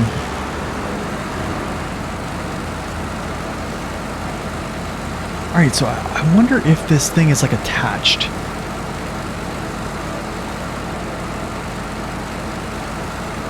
Is it attached? Is it actually hitched? It's not hitched.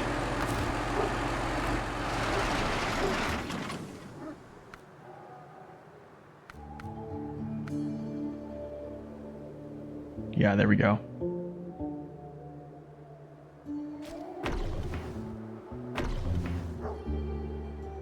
Okay, now I'm gonna do something here.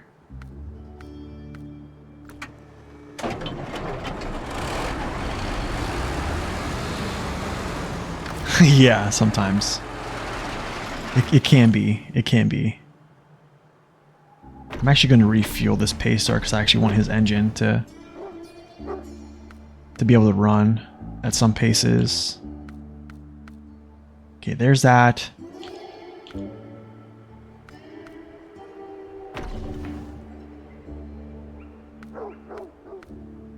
Okay, actually, you know what? I got an idea.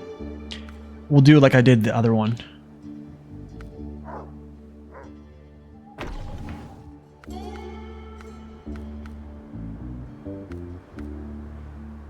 Fuel tank. I'm just gonna empty it all in here for now, and then I'll mess with it all. Yo, Stotterin, thank you for that follow.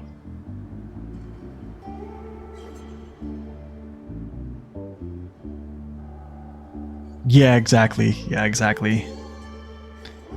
Anyone used the M916A1 to haul the movie star trailer in Scandinavia? It flies down roads. Oh man, the turning radius. Yeah, yeah. Okay, that fuel carrier into... Okay, so now what I want to do is do this. So I'll select this fuel tank.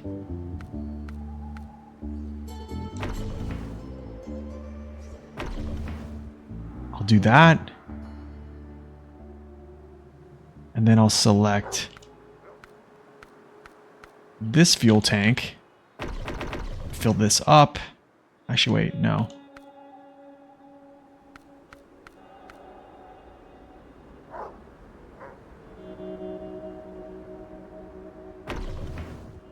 Okay, that's 10%. I'm pretty sure that's 10%. Yeah, I'm pretty sure that's 10%. All right, cool. So they both have 10% fuel. Let's see. Let me just check this. Okay, it has 97. That's more than 10%. 67 is definitely 10%. Pretty sure. Yeah. All right, now.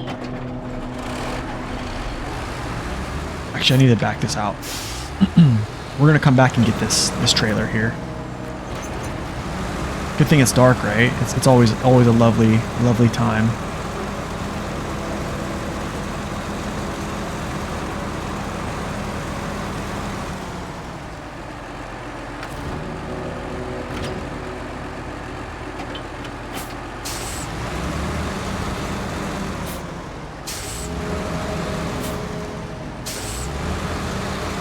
Yeah, I agree. Yeah.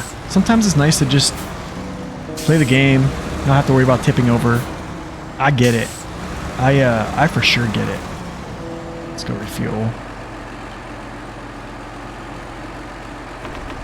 Okay, get myself refueled. What map is this? This is called, I know it's hard to see, this is actually called YellowRock National Forest. This is part of Maine. This is season 6. So the first map is called the Lowland, and then the second map is called YellowRock National Forest.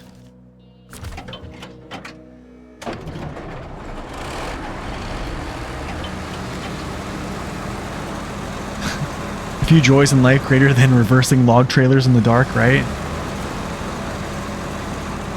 Alright, I'm gonna hook up this trailer because I don't think it's attached to him. I'm pretty sure it's not attached to him. Wait, is it really? Hold on a second. Is it? I can't even see this. Oh, it's not. No, it's not. Okay.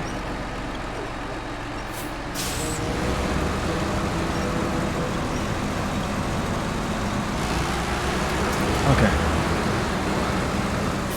Yeah, Maine can be hard. It's a challenging map.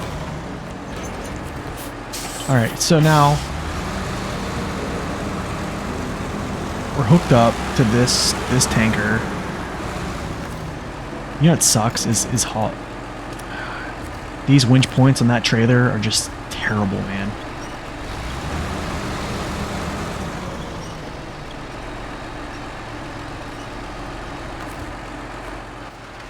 Okay. So we got to get it up through here. This is kind of interesting, but it can do it pretty easily with the Zix. So we'll go up this way, over, down through here. We actually go down through here. We go up through here, through these trees. I actually might go straight up the hill to this location. If this is flat over here, this is all downsloping.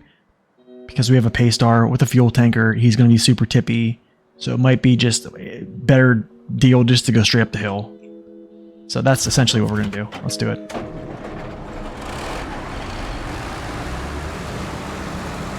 I'm not going to turn on his engine. Actually, maybe I should. I think I should. Yeah, let's do it. can't wait for daylight, man. I mean, this is kind of crazy. We're pulling 4 gallons a minute,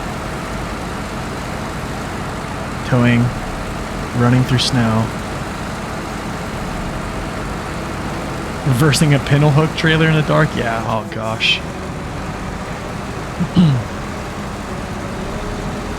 Where would I rank the TUS 420 Tatran? I've actually done a tier list on all of the trucks in the game. Every category of trucks I have tier lists for them, up until the year 1 and the year 2 pass currently. So, but I can tell you, the Tatran ranks among, it's the best Scout there is. It's just insane strong. Has the best mud ratings on its tires in the game. If it's not in like super conditions, it just literally runs through. It runs through things in 5th gear. It's quite incredible.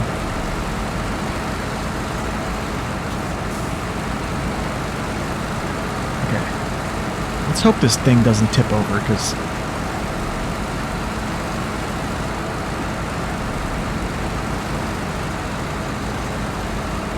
but yeah, the Tatran is a workhorse. It's amazing. It's amazing.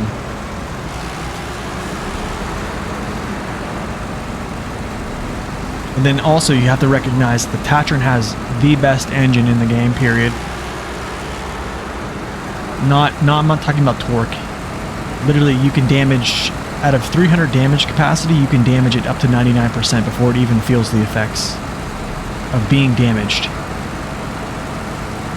So, I've also actually reviewed that truck as well. If you want to look at that, I've reviewed the Tatran as well.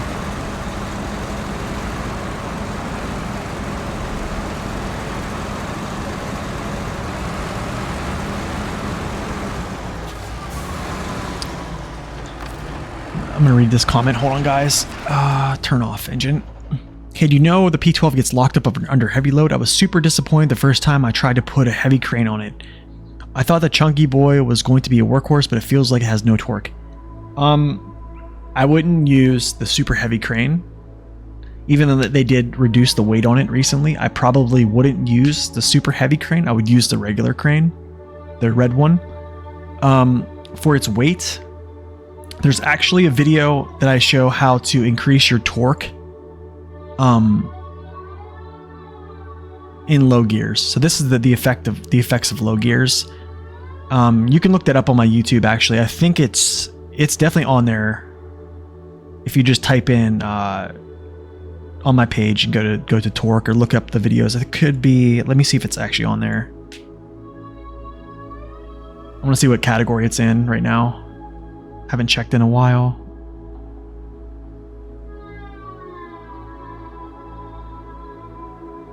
Yeah, so it's actually called Things You Never Knew About Durability. Oh, wait, not the durability engine. No, and it's not that.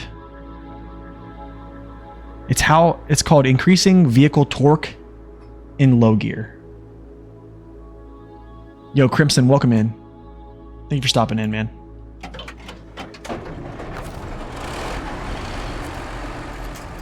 What in the world is going on? Am I even connected? Oh, I am still connected. That's weird. Usually disconnects. Well, I don't want to say, but it's based off of, it's actually not necessarily how I would think it works naturally. It's based off of wheel speed. So power is essentially based off wheel speed. So like whenever you get locked up, whenever your tires are kind of locked up, and let's say you're in like, what's going on here? Why am I stuck? Oh my goodness. Don't tip. Please don't tip.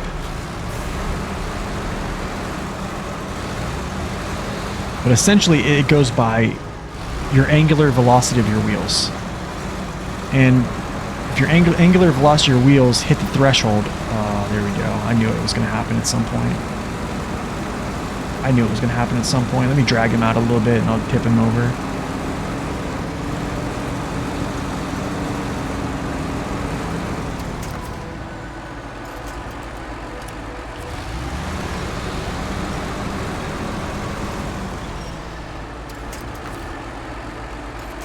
That easy, right? That easy.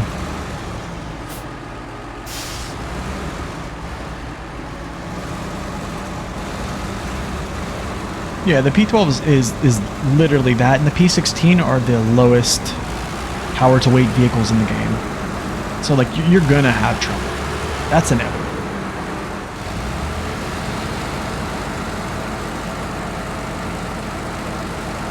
Don't tip. Don't tip over. Thank you.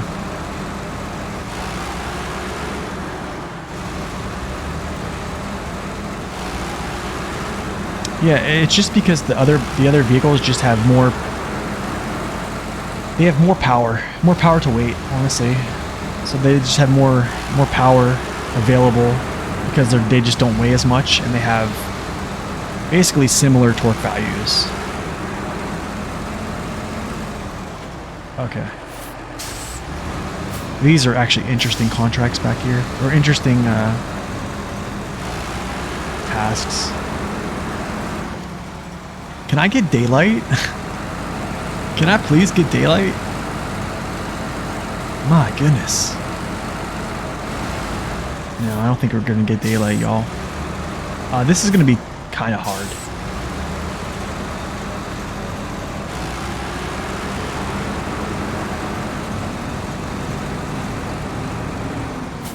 So I can show you. I mean, I wish I had this chart. I wish I had this chart. Hold on, let me see if I even have it. I don't have the high range gearbox chart of torque. I do. Give me a second. Let me actually send this to myself real quick, and I'll actually post these.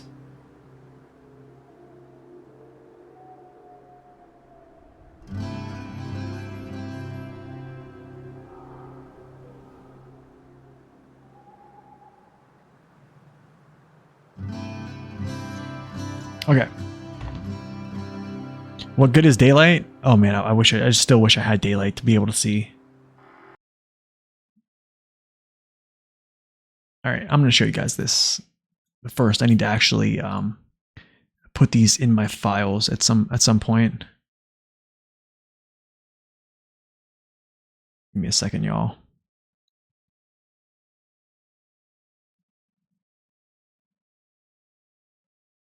Wait, that's why. That's why they download it as PNGs. I can't do that.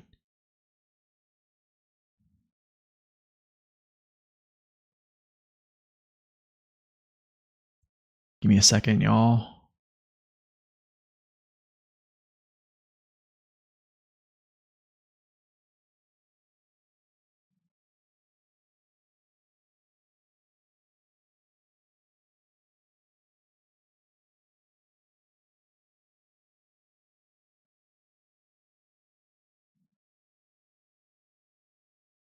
Okay. I'm going to pull this up. All right, give me a second. I'll pull both of them up. Okay, here's what I'm going to show you guys.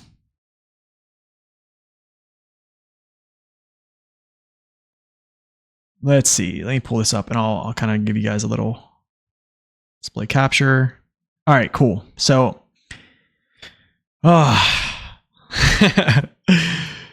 here we go again. This is the off-road gearbox, okay? This is basically angular velocity goes this way, okay? And then here's your torque value. This is basically a percentage base. So based upon you being at a dead stop, low minus gives you essentially 80% of your torque value, but it rapidly hits 100% of your torque value as your speed increases. This is a very low speed, okay? So this is why you see in the video, which you'll see tires, brakes, stalls. A vehicle that's known to do this actually is a Tega 6436, where its tires will actually freeze under like heavy load. But then when you shift down to like low or low minus, if you have the off-road gearbox, the stall will break, or the wheel freeze will break, and then you can just shift up again.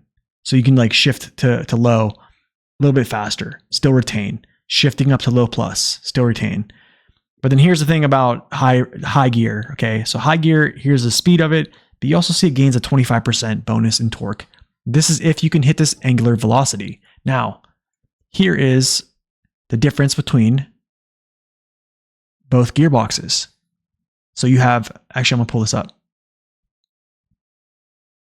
So here is the difference between both gearboxes, right? You have angular velocities, which are very similar for low, right? Because this is just low. But then you have first gear, which basically first gear is the same. Okay. So here's first gear, which basically acts as, I would say, in between low and low plus.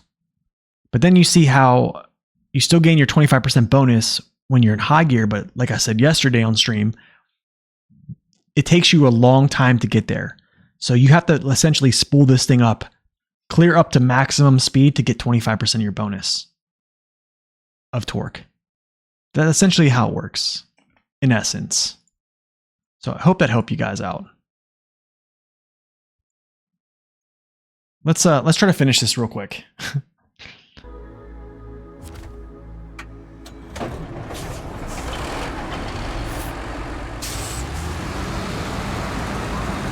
I'm probably gonna have issues, to be honest. I'm probably gonna have a lot of issues here. I have no choice but to go straight up this hill.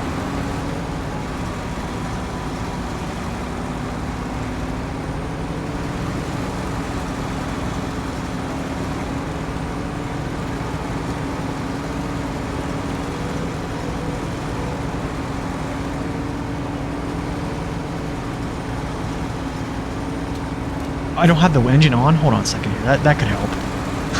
That could help.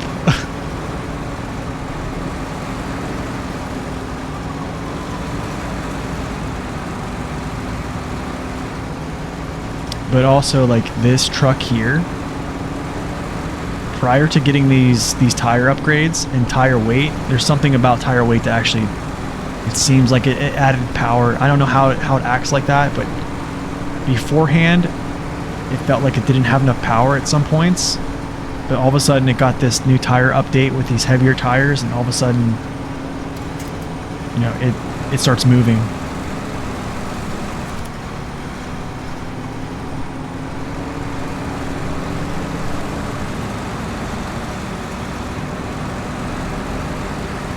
Oh man, you're welcome. You're welcome, Fenrir.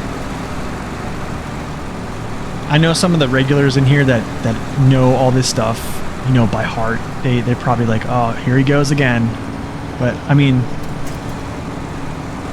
you know, some folks haven't seen this stuff before, so it's like, honestly, I do like to just point them to the channel.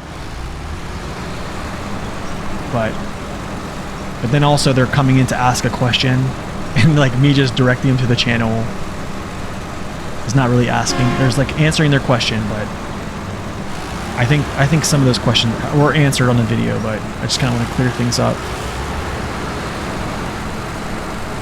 He's gonna flip here. No joke, he's gonna flip. How did he not flip there? Are you kidding me?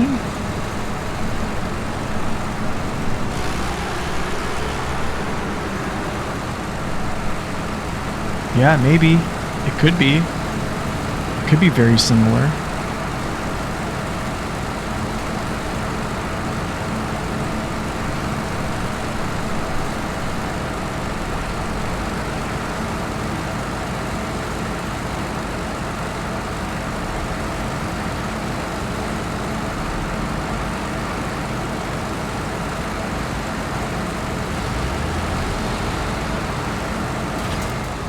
There we go. Great. Have enough fuel? Lasts over a year? What would you do without you? What would we do without you? Alright, cool. What is this? Well, this is actually where something goes. Sweet. Well, guys.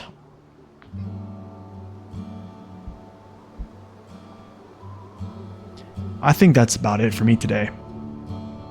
That's 3 hours and 41 minutes. That's almost 4 hours. I did not expect to stream this long. I did actually not want to stream this long, but yeah, we got a 3-hour stream in, almost 4-hour stream. So hopefully everything we talked about helped you guys. If you want to know more information, just go to my YouTube channel.